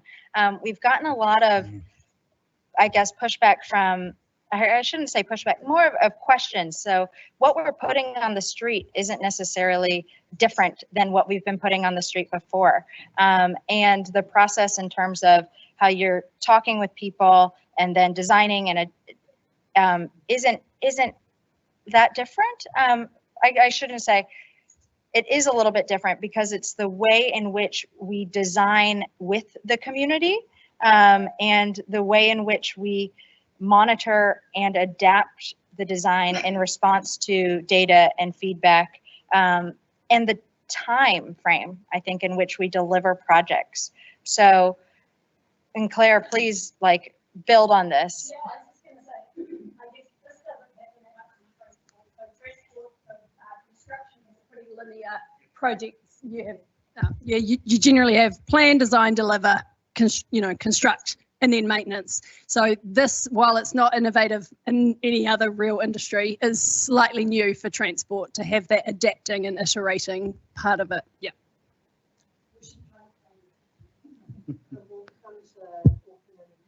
We do have an online question which is tied to this presentation, which is fantastic. Wow. I have just slightly answered it.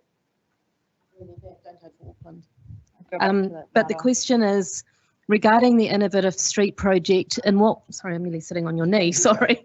In what way was the community involved and what were the findings for effective community involvement? This is a very tough question also.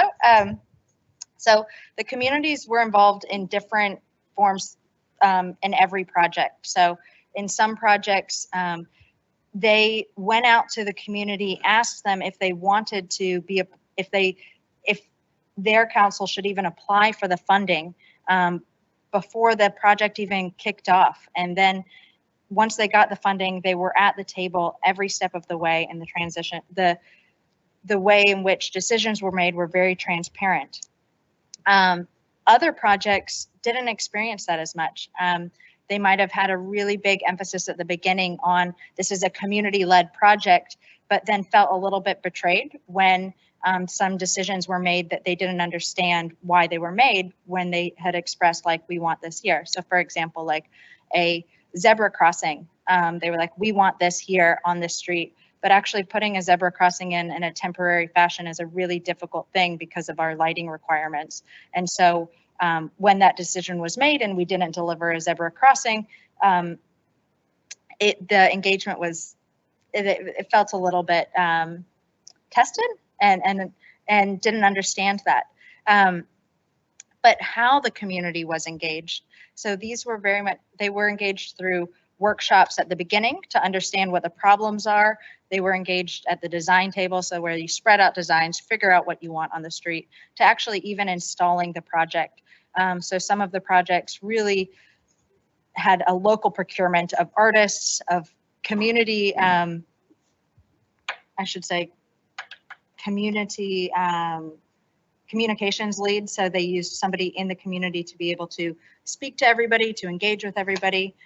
So the levels of community engagement varied across all projects, but we've definitely learned a better approach and a recommended approach for moving forward. We will come to Auckland, but Peter, you've got a question. Hi. Just a question about, you mentioned the modes that people use, like bicycles and pedestrians, but you haven't really talked about what sort of people they are. So you've got a video there with a lot of young people. So how do older people and mobility impaired people engage with this process? Because obviously they might feel excluded. Yeah, I think that's a really, thanks, that's a good question. Like I said, the projects varied. So the types of people that were involved in these could be anybody that's a business owner in a very central, like town center, to somebody that is actually just passing through the neighborhood and doesn't live there. While a lot of the schools projects focused on engaging people at the school, so kids, and getting them, people that aren't usually involved in transportation design projects at the table, it also really made a concerted effort to involve people with either low vision impairments or mobility impairments in the design process, and definitely in the adaptation process. And again, each project engaged at a different level.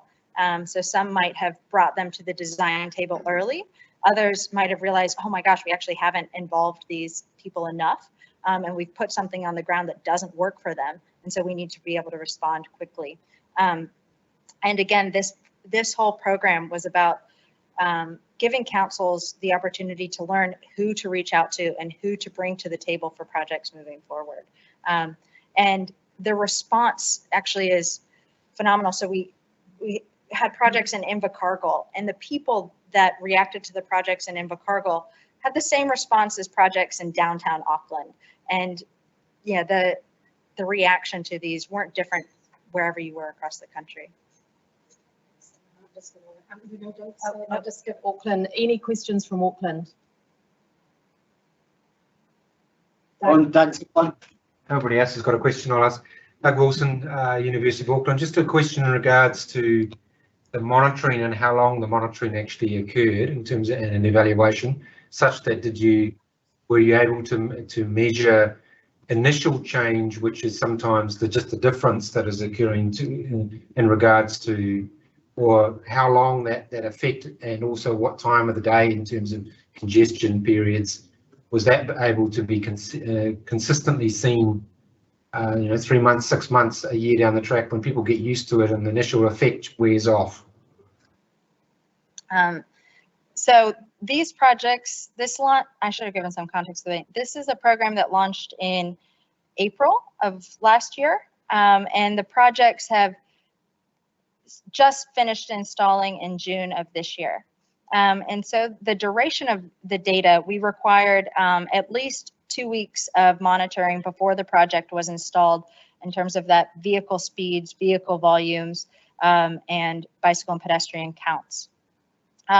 We've learned through this that some of the technology that we were putting out there didn't have the battery life or power supply to be able to be up for that long. So for example, if it was a video camera, it could only stay up for 24 hours, and then they needed somebody to come back out. And other teams found that they didn't have the budget for that. And so then they just put people on the street to look at peak hours every day.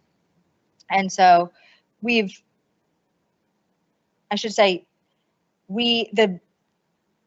the duration is different from project to project. And what has been really useful is learning the best practices and which ways work the most, and what technology is fit for purpose for shorter term projects. And where we're able to see and test more of a network effect have been in downtown areas, like in Auckland, for example, in the Henderson project, where we are looking at bus times, bus movements, as well as all the other metrics that I had just mentioned. And that we can see an immediate effect on the transport network. What we've learned through this is that there is a time that we need to wait before we collect data. So we can put these projects in, and if we collect it 2 weeks after, it's it is too short a time period for things to settle down. The traffic will be congested, nobody will be moving around in a way that is more normal. And so we really need to be able to wait like 2 months after the project has been installed to finally see some normality in the data or in what we're collecting. And I think Anna deserves a big round of applause for answering. Our last Wellington speaker is Dave Schumacher, and he is in the digital group at Waka Kotahi. He's a product manager for transport technology and enterprise. And Dave is going to be talking about ITS networks. Welcome. Thanks. So right now we're in the middle of a refresh project. So I wanted to talk about what is our comms network. It's not roads, as I said. So we've been calling it ITS Communications Network is a bit of a mouthful, so we just call it the ITSN. It's a dedicated network. It's not your typical network. It's not computers and people and printers and phones and all that kind of stuff. It's, I think we might have something about 80 people, and the rest is 1,400 devices. So it's quite different than what networks people are typically used to. You can see the map on the left or the right side there that shows the spread of where we have sites around the country. So we have a nationwide presence with about 1,400 different devices. The network delivers connectivity to and from all those roadside devices. We have traffic signals. We have wrong way driver detection systems. You can see on the bottom, I've made a little infographic that shows tunnels, variable message signs, regional intersection advanced warning signs, or systems, sorry, CCTVs, and tolls. And what it does is it enables the real-time management from the talks. We have one in Auckland and one in Wellington to monitor and manage all the conditions on the roads. It consists of switches and routers. We have over 300 kilometers of fiber in New Zealand. We have copper ADSL links. We have wireless point-to-point and LTE and satellite and you name it. We have a bunch of different technologies out there. And I think the most important thing is it's the critical foundation for the rest of the ITS in New Zealand. So whether you're police looking at the cameras, your Wellington Free Ambulance needing to see what's on the scene before you show up, St. John's, all the first responders rely on our network to see what's there. So it's quite important. So what have we been up to? I guess organic growth is a euphemism for a bit of a messy situation. And we've had some growth since the 90s when it started. We basically built a network of networks. And what happened is project by project would come along and extend the network. And it was never envisaged to be a whole network around the country. So we'd have an Auckland network, we'd have a Christchurch network, we'd have a Wellington network, a Tauranga network, you name it. And so it really became unscalable, and we couldn't really modify it in a way that would have the outcomes that we needed. We also had some significant cybersecurity risks. And we had every kind of switch and router, you name it, was out on the network, so it was quite unmanageable. And it's still like that today. So what we did is we went to market for a fully managed network in order to reduce the risk, improve security, resilience, and business outcomes. And we received a lot of high quality submissions, and our evaluation panel had a tough time of shortlisting and then selecting a preferred vendor. And then after months and months of reviews and discussions and contractual negotiations, we finally signed in March of this year. So it's been quite a long journey already. And right now we're working through the high level design with Vodafone. So what are we building? So I guess one of the things, this is really probably a once in a generation opportunity for us to truly transform what we have in New Zealand. So I know like the leaky homes have been in the news recently with the James Hardy case just recently closing. So this isn't just recladding a leaky house. This is literally building a new house in the backyard, starting from scratch as you would today with a modern approach. So what we're looking at is a consistent approach nationwide. We've taken learnings from our journey along the way. A big key that we're doing is software-defined networking, and it's one of the biggest evolutions in networking in probably the last 20 years. And it's what that means is kind of we have the ability to use intent-based networking. And I know it's sort of hard to understand, and for me, my background is mechanical engineering, so I have to sort of think in more simple terms when I think about the IT side of things.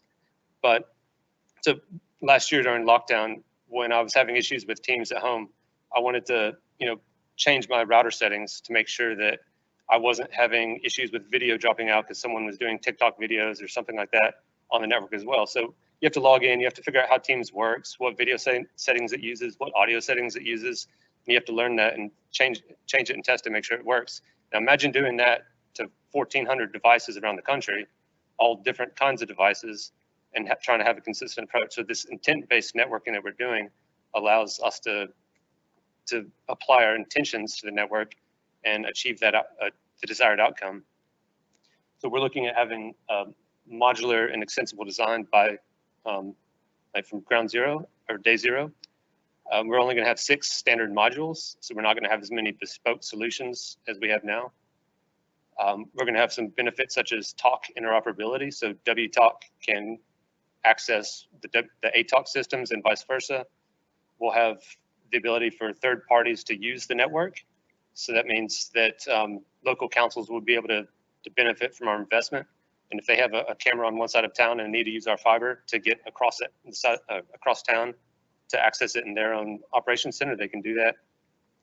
We can easily add new services such as safety cameras, toll roads, traffic monitoring system, loop sites, maybe even some of the innovative designs that if you have a temporary site, come talk to us because we might be able to accommodate that. But yeah, overall, I think we're quite excited about what we're building. I have that diagram there on the right side of the screen just to give you an idea of what a high-level view of what we're building.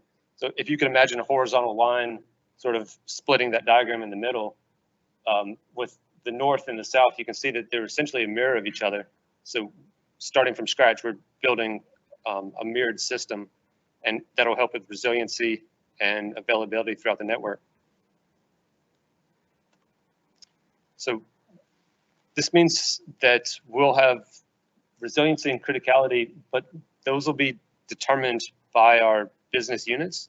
So if the talk decides a site is really important, then we can adjust and make it really important for them.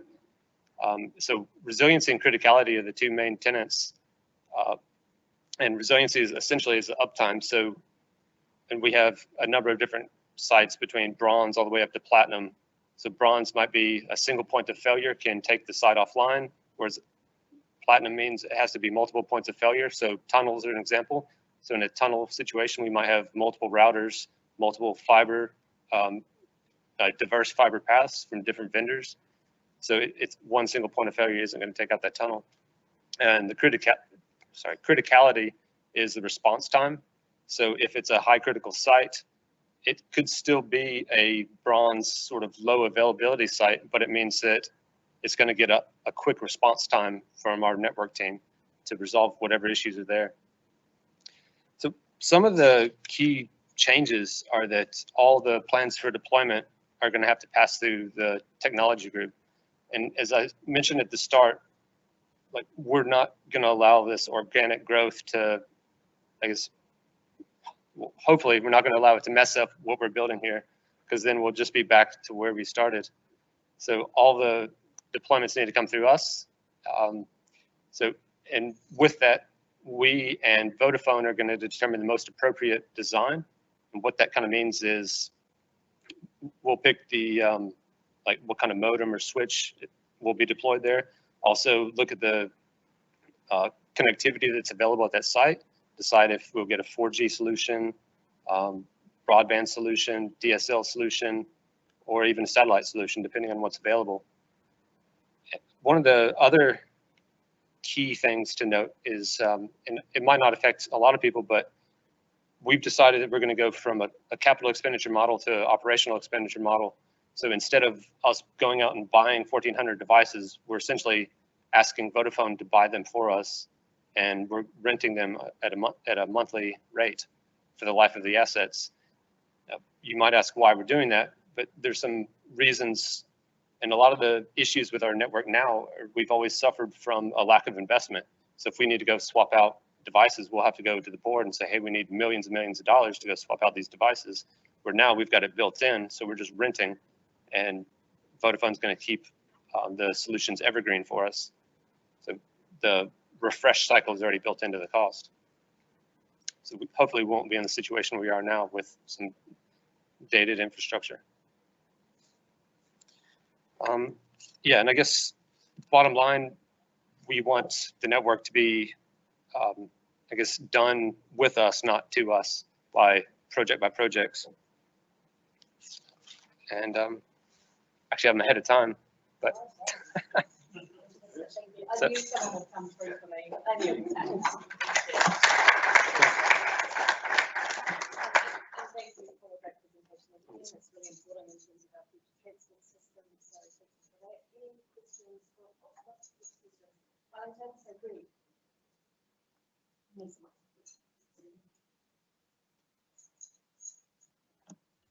So Greg. Thank you. Thanks. Greg Epps from Motor Trade Association. Thanks, Dave. That was really interesting. Question though, how are you building in V2X there? Because there was a lot of static stuff there. There was the road control arms, the tolling, the signs and things like that. We started today with a conversation about autonomous vehicles, which I suspect will probably need some infrastructure communication going on between the vehicle and your network. So are you future-proofing for those autonomous vehicles that your colleagues are working on for us to bring in? And are you telling the manufacturers what they'll need to be designing and bringing in terms of frequency and technology?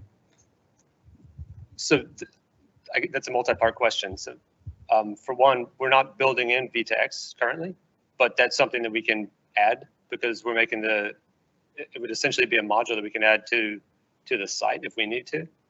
Now, as far as standardizing across the country what kind of vehicles are allowed to come in and what, I guess, communications platform that they choose, that's an MOT issue, I suppose. What was the other part about? Basically, whether or not you're going to determine a frequency so the manufacturers know how to what to build into their cars. Yeah, no, it seems to be a chicken and egg thing. Like if we knew if there were a standard, we could roll something out, but we can't do that just yet. I think if you're talking about the radio spectrum and frequency, that still hasn't been determined globally. So we talked to MB the other day, and I understand from MB that at the last World Radio Communications Conference, there was no conversation about this at all. So there's been no decision globally. So we're not. We've already indicated that we would go follow Australia and follow Europe, but we haven't locked that in. Okay, so sorry to back on that, Lee. Thank you. So ultimately, there's no single communication system and frequency that's been mandated currently, and it will be able to be added on at a later date to give us cooperative ITS systems. And as I understand at the moment, none of the manufacturers are dual banding any of their ITS systems. Is that correct? I believe that's so from the manufacturers of the vehicles around the world. So I don't know about the dual banding issue. Yeah. I mean, so when I mentioned that we can add on V2X, so some of our equipment is capable of having expansion modules that could possibly have edge compute and stuff to handle that, but that's not something that's currently being rolled out because that's not a use case that we have a business driver for today. So there's no great intention for cooperative ITS in the near future? Well, yeah, there is. Yeah, and also because we have a refresh cycle built in, some of the stuff, like we're not gonna, like it's, because this is taxpayer money, being used for this, we didn't see it as a good investment to put something out there that may not be used in the immediate future, knowing that we have a refresh cycle where we can deploy this stuff at the next cycle. So we are planning for VDA X, but I mean, the simple answer is we haven't locked anything in yet.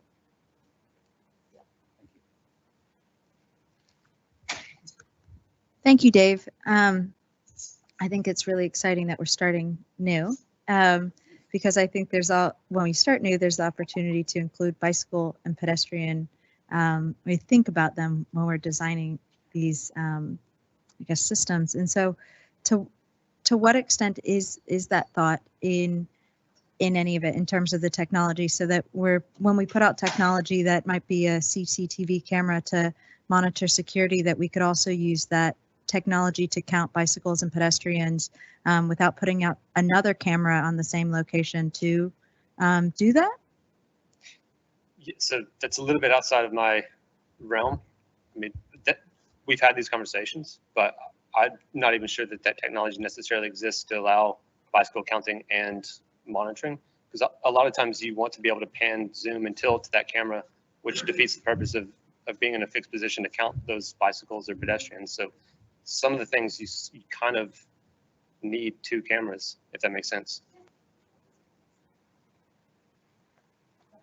Thanks, Dave. Just go to you can't get away yet. Auckland. Yep. It's here, folks.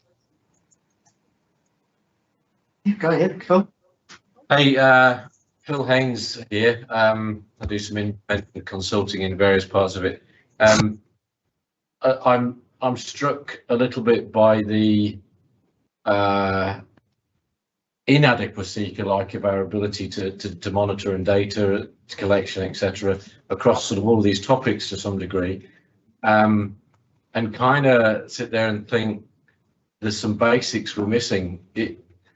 We used to have one real ordinary manual method of getting a lot of data on vehicles that perhaps could be associated with cycles and scooters as well, which is if there was a once a year check by somebody or something in order to get a registration, which perhaps should also be for scooters and cycles as well, you'd be able to collect kilometre data, you'd be able to collect quite a lot of data, and use it as a baseline, if nothing else. So I wonder if there's, is there any coordination of this? Is the Ministry of Transport or NZTA thinking all these projects have, individualistic things, but also some similarities, and one of them is you're all struggling with data. Maybe we need some basic data again to build up from, and things like ITS is perhaps the methods by which we get the more sophisticated data. So I don't know if it's a question or a bit of a statement or an observation, really. But is Wellington feeling that? Am I alone in feeling that? No, I agree with you. Bring back part of fitness or something. Or something that, gets some sort of. And magically you get all the data. You get the odometer readings, you get all that data. And a cycle or a scooter or a bus or anything should have, they should all have such a thing. And get some basic data to build from. Yeah, I mean, that's a little bit outside of my realm, to be honest, but I do know that we collect data. We have TMS systems around the country that we can, more than just the total kilometers the truck drives, we can know where trucks are driving and where freight's moving around the country. So I think saying it's just reliant on registrations and the kilometerage that the vehicles traveled at the end of the year, I think that's oversimplifying it a bit. For some applications, yes, but we haven't got any data.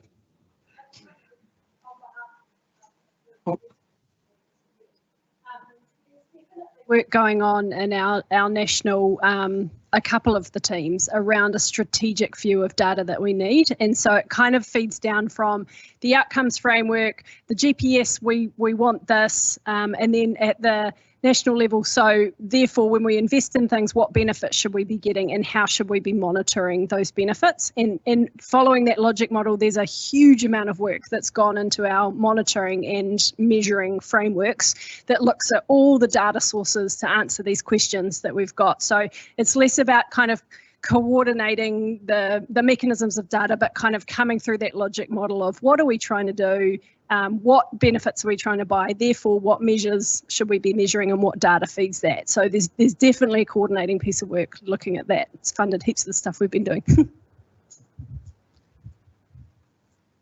Thanks, Claire, and thanks, Dave. Thank you very much.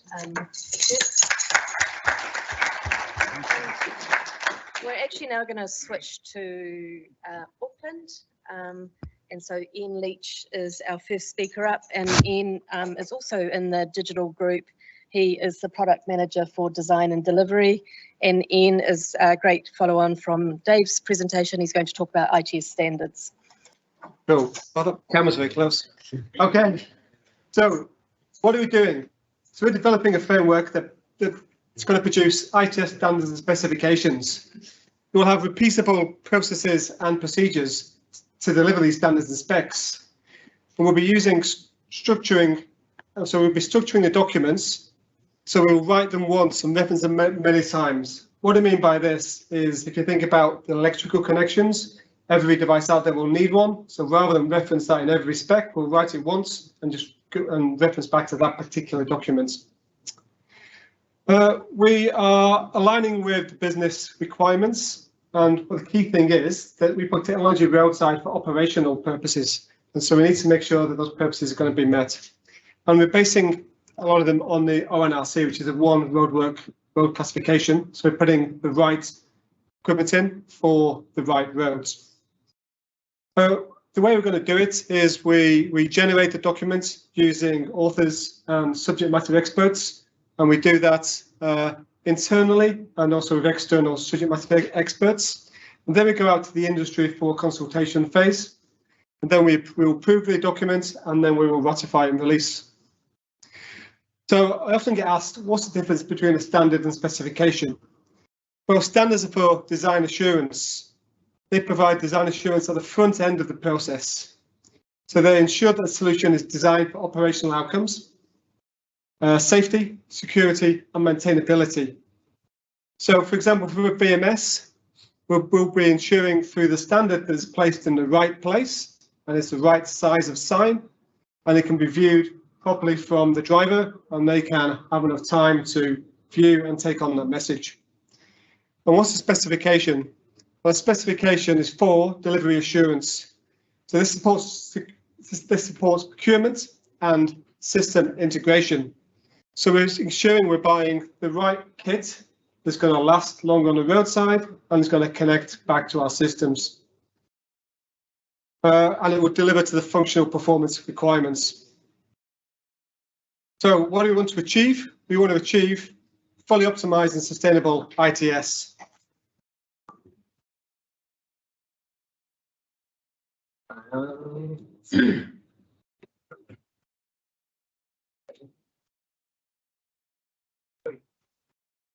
You can use the arrow keys. That's good.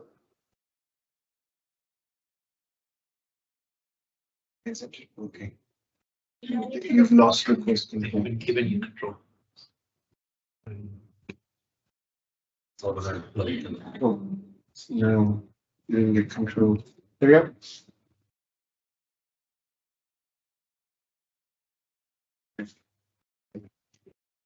So why are we doing this? Well, the ITS documentation will benefit all National Transportation Network projects. By updating and ensuring the quality standard of our ITS documentation, Waka Kotahi can realise the full benefits of our roading network. Same thing again.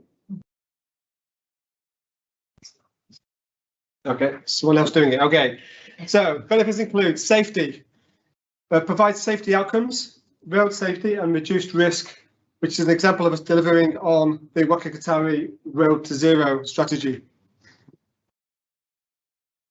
Again. Certainty. So ensuring that during the procurement stage, our planners, designers and other equipment suppliers clearly understand what our ITS requirements are. And consistency. Consistency of standards and specs nationwide, giving benefits for us for design, delivery and operating the road. And also consistency for our road users. They'll know what we're going to see on each different type of road and the assets will look the same. Okay, so how are we doing this?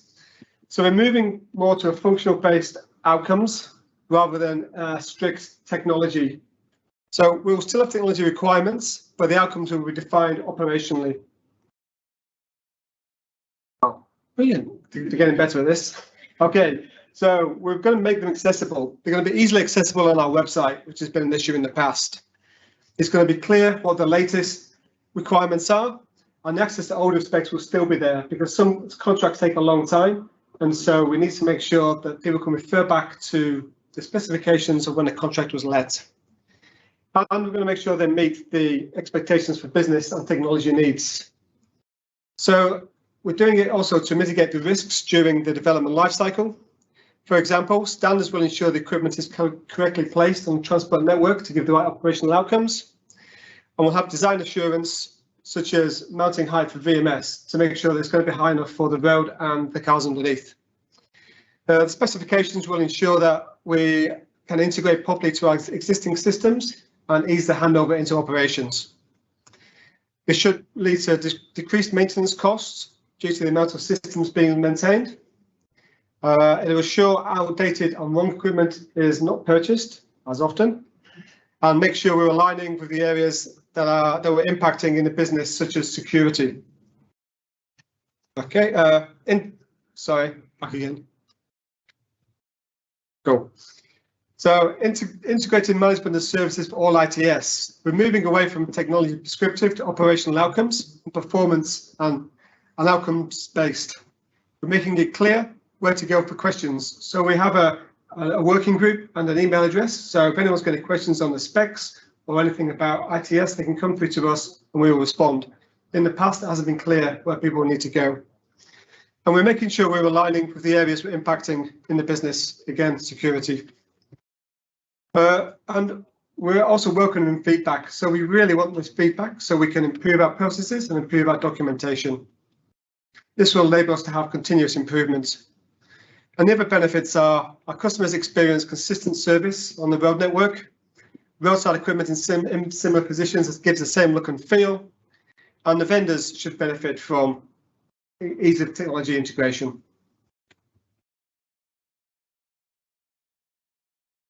So this slide is really showing you where Waka Kotahi and the industry can benefit from the standards and specifications.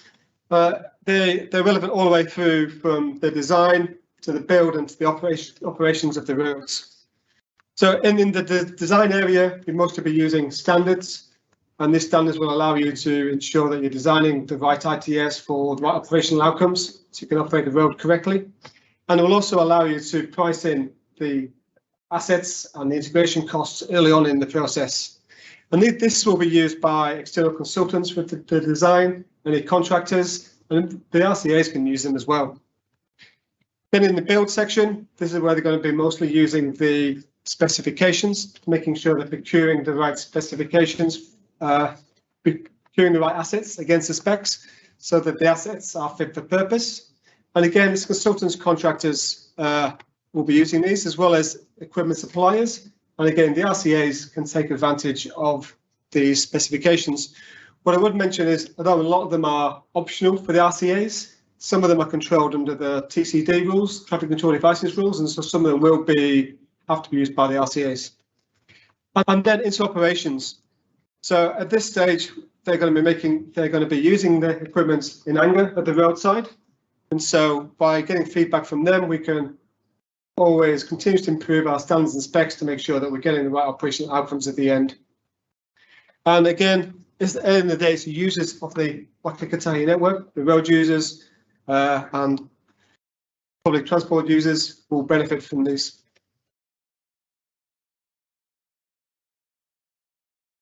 Cool. So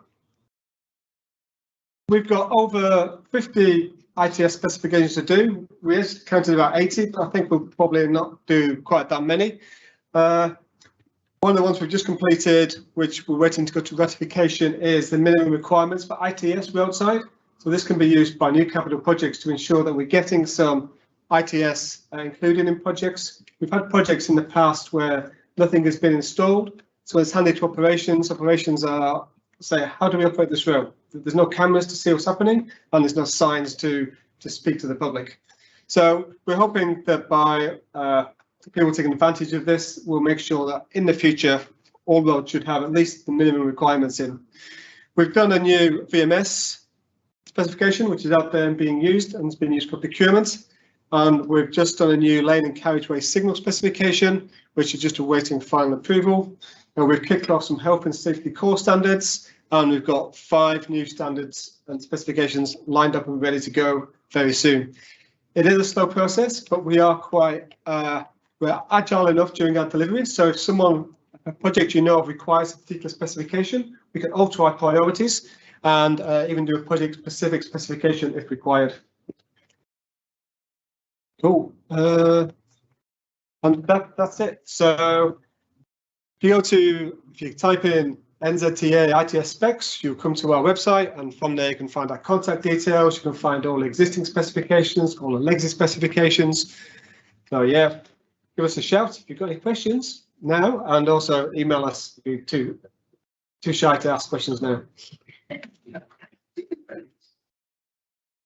Hey, any questions? No, stunned you all to silence. Any questions in Wellington? Can I go? Hey, Ian, it's Dave here. I think one of the things here in the parking presentation and compared to your presentation, it got me thinking about, us taking a leadership role as far as Waka Kotahi developing these standards and then trying to, help out the councils so they don't have to develop their own. Has there been a lot of buy-in from the councils as far as willing to take these on themselves? We haven't had much dealings with the councils about standards and specs yet. So our intention is to communicate with the councils through the REG, or the Road Efficiency Group. And we're going to start that once we start the ratification process. Anyone else here on the floor here in Wellington? Auckland, any question? Any questions in Auckland? Ian? I've got no questions. Okay. Hey, that's it. Thank you very much.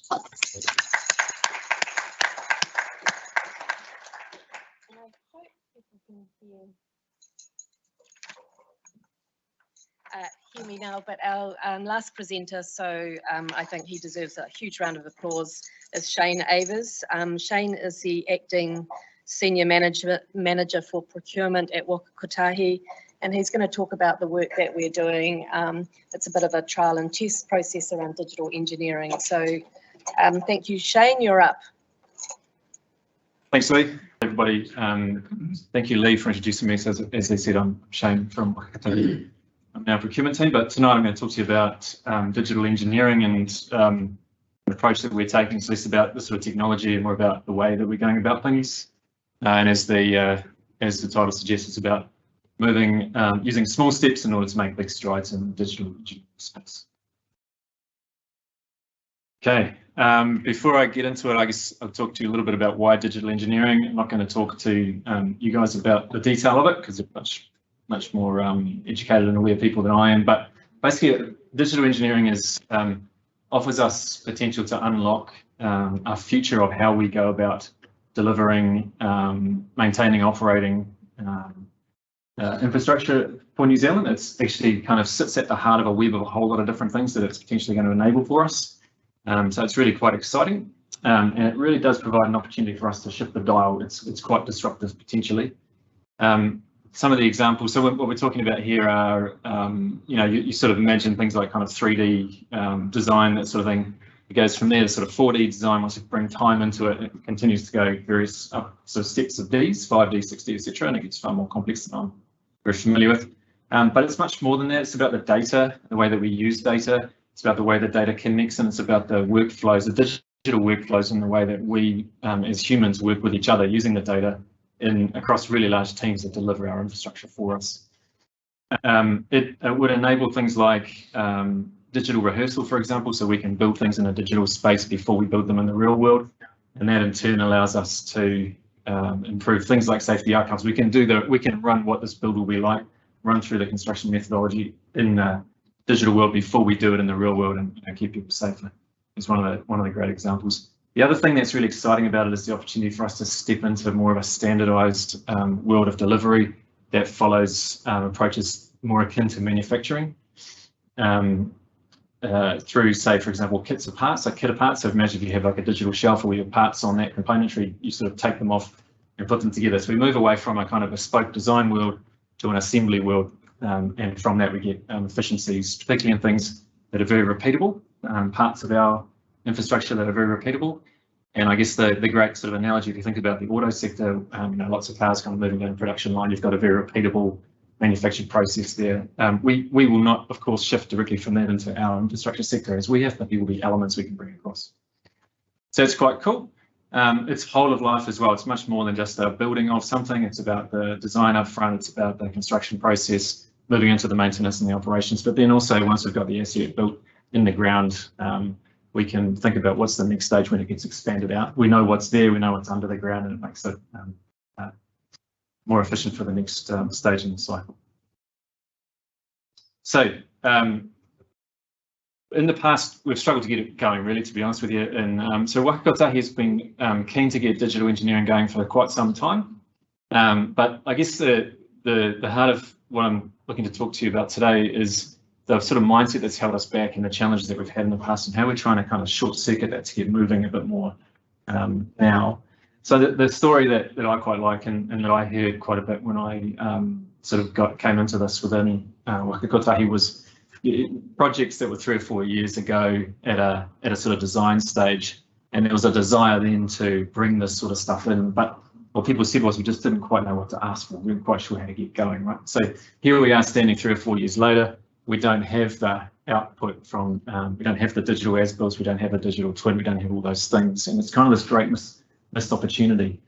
So where we are today, of course, is standing at the beginning of another round of huge investment in very large infrastructure, capital infrastructure in the transport space, through the NZ Up program, for example. And I guess the thing we don't want is to find ourselves in that horrible missed opportunity where we're kind of standing here today not quite sure what to do again, and then 3 or 4 years later we're looking back with the sort of regret. So the image of the sort of landscape into the distance there was this idea of we were trying to kind of get to the horizon with a full-blown perfect system, and that was what was holding us back. So the approach that we are taking now is just a little bit different. So what does that mean? It's about embracing our current state and just being honest about it. We haven't got a full-blown back office and digital engineering yet, but that's our aspiration and our intention in the future. But what we don't want to do is make it so that that holds us back from getting there over time. So we want to set a vision, and the vision is to get to that horizon. That's where we want to be, right, in the future. And then we work backwards to that and go, okay, so how are we going to get there? Working with other people in a collaborative way. And then doing it instead of having that sort of massive stride that will jump us out to the horizon, we're going to take those smaller steps. And we're going to do that through creating environments that allow us to trial, test, learn, and then improve continually, and to learn with the sector in a collaborative way. So quite similar to some of the principles that were talked about earlier on, and it's kind of nothing new in a broader sense, but it's a little bit different in terms of the way we're kind of attacking it. Work on the barriers, try to get them out of the way, but also accept imperfection. We're not going to get it right every time, and we don't, like I said, Waka Kotahi at the moment does not have the full-blown back office that we would need to get to the, in the digital future. So there'll be some imperfections along the way, and also go for a continuous improvement mindset. So what we're doing and where we're doing it, the environments that we've chosen to apply this in are some of our large alliance delivery model. So alliances are what we use to deliver some of our big sort of capital improvement projects. Queenstown is the Waka Kotahi project is an alliance, which is the first sort of cab off the rank for doing this, which we've sort of kicked off earlier this year. And that is part of the NZ Up program and working with our partners in the QLDC, the council down there. There's a kind of, so the alliance is great because it's a collaborative environment which kind of releases some of the commercial tensions that exist in some other models and allow us to sit around the table with our suppliers and work together. So there's kind of an underlying premise here that our suppliers are doing this anyway. If they're not, they should be doing it. We do not expect you to be drawing with, pencils and a slide rule. So it's kind of, we can learn from you, and we've been quite honest about that's the approach we want to take, right? So it's creating a learning environment within the alliance structure. And then also, because as I said, what we don't want is this kind of tied and knot scenario where we don't quite know what to ask for, therefore we don't ask for anything and then nothing happens. So what we do then is target the outcome. The outcome that we're seeking is, in this case, going to be around the quality of the digital as built. So at the end of the project, what do we want? We want to have a digital as built. Something that shows us this is what's been built in a digital format. So how we get there is something that will be developed over the process of these projects, which are 5 sort of 6-year projects, right? So there's a long period to learn how to do it. As long as we get that at the end of it, then the getting there is something to be determined along the way.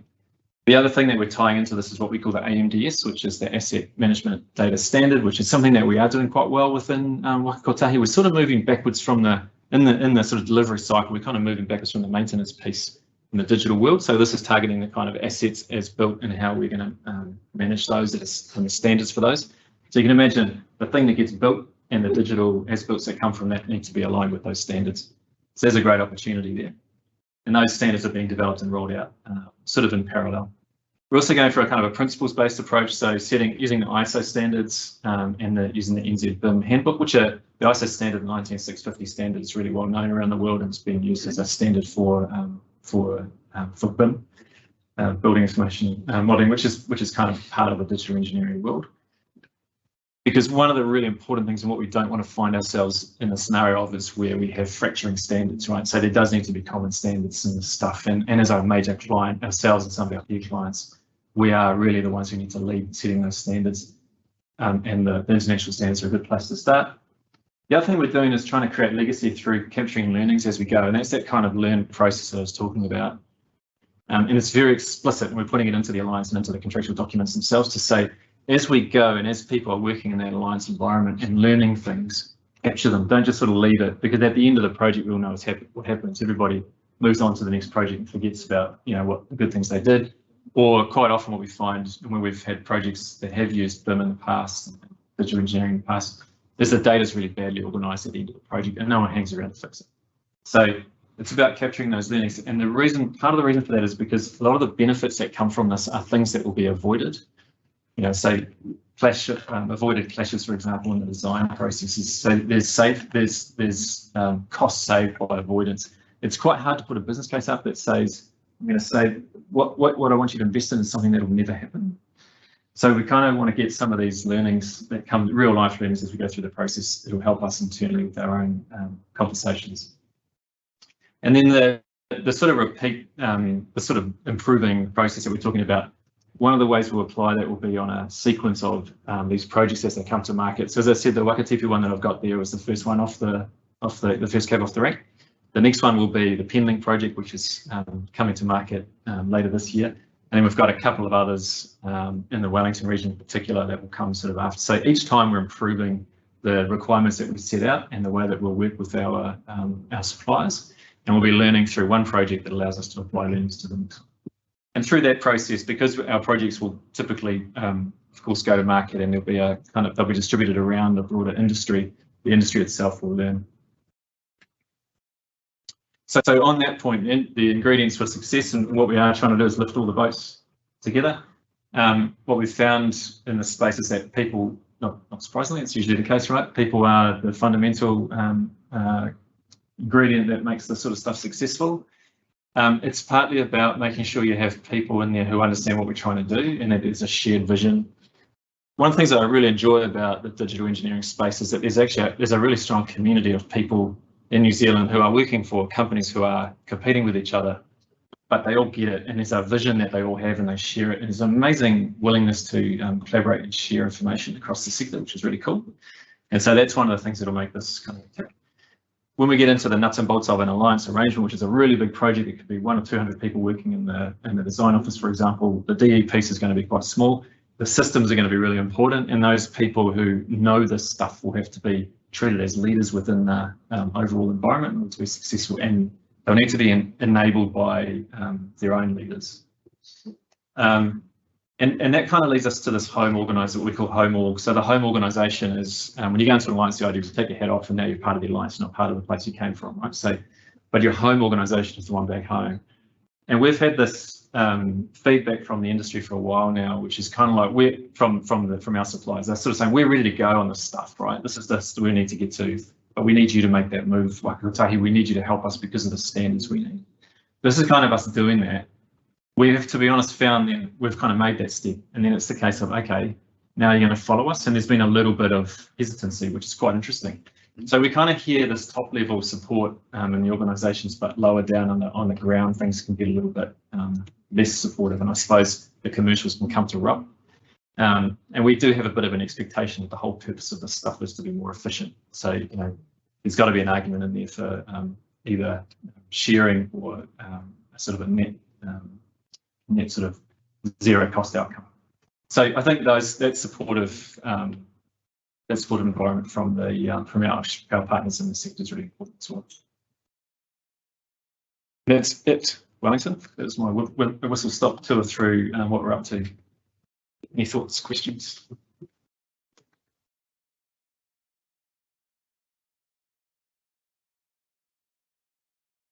Yep. No, we don't.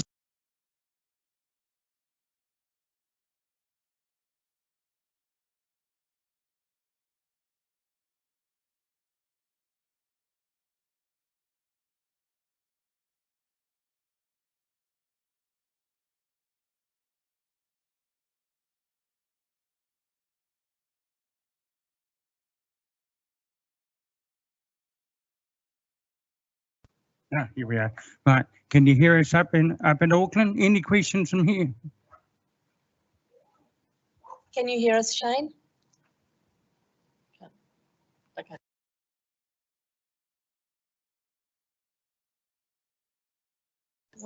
This time, try it again. Can you hear us, Auckland?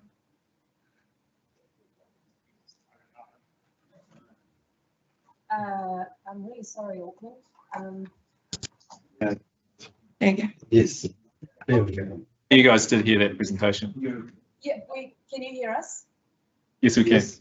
Fabulous. No, we did. It was a fantastic presentation. Big round of applause. Thank you for being the last speaker. We had a question here while we were on mute. We're just sharing it amongst ourselves, which was about the cost impacts and whether we've done any work around that. And Paul, was it Paul? Yeah, it was Paul. Yeah, Paul commented on some work's been done in the UK. So we've seen that as well, right? So 15, 20%, these are the sorts of numbers that float around. Yeah. Yeah, so we're kind of looking at similar things. But I think there is, I mean, I've just kind of touched on a little bit of the space. Like it gets huge once you start getting into digital twins and all that kind of thing. And the potential for us to operate our broader network system in a much more efficient way is huge, right? So, and that can potentially impact, I think, the way people use the network. So it's kind of massive. Like I said before, part of the reason that we're specifically putting something in there around learning and taking learnings out is to try to provide the evidence base. Fantastic. Thank you, Shane. I'm not going to talk for much longer because it's been a really long night and everyone's been sitting for quite a long time. I just want to say a really big thank you to all our speakers. So if we can just give them one more round of applause.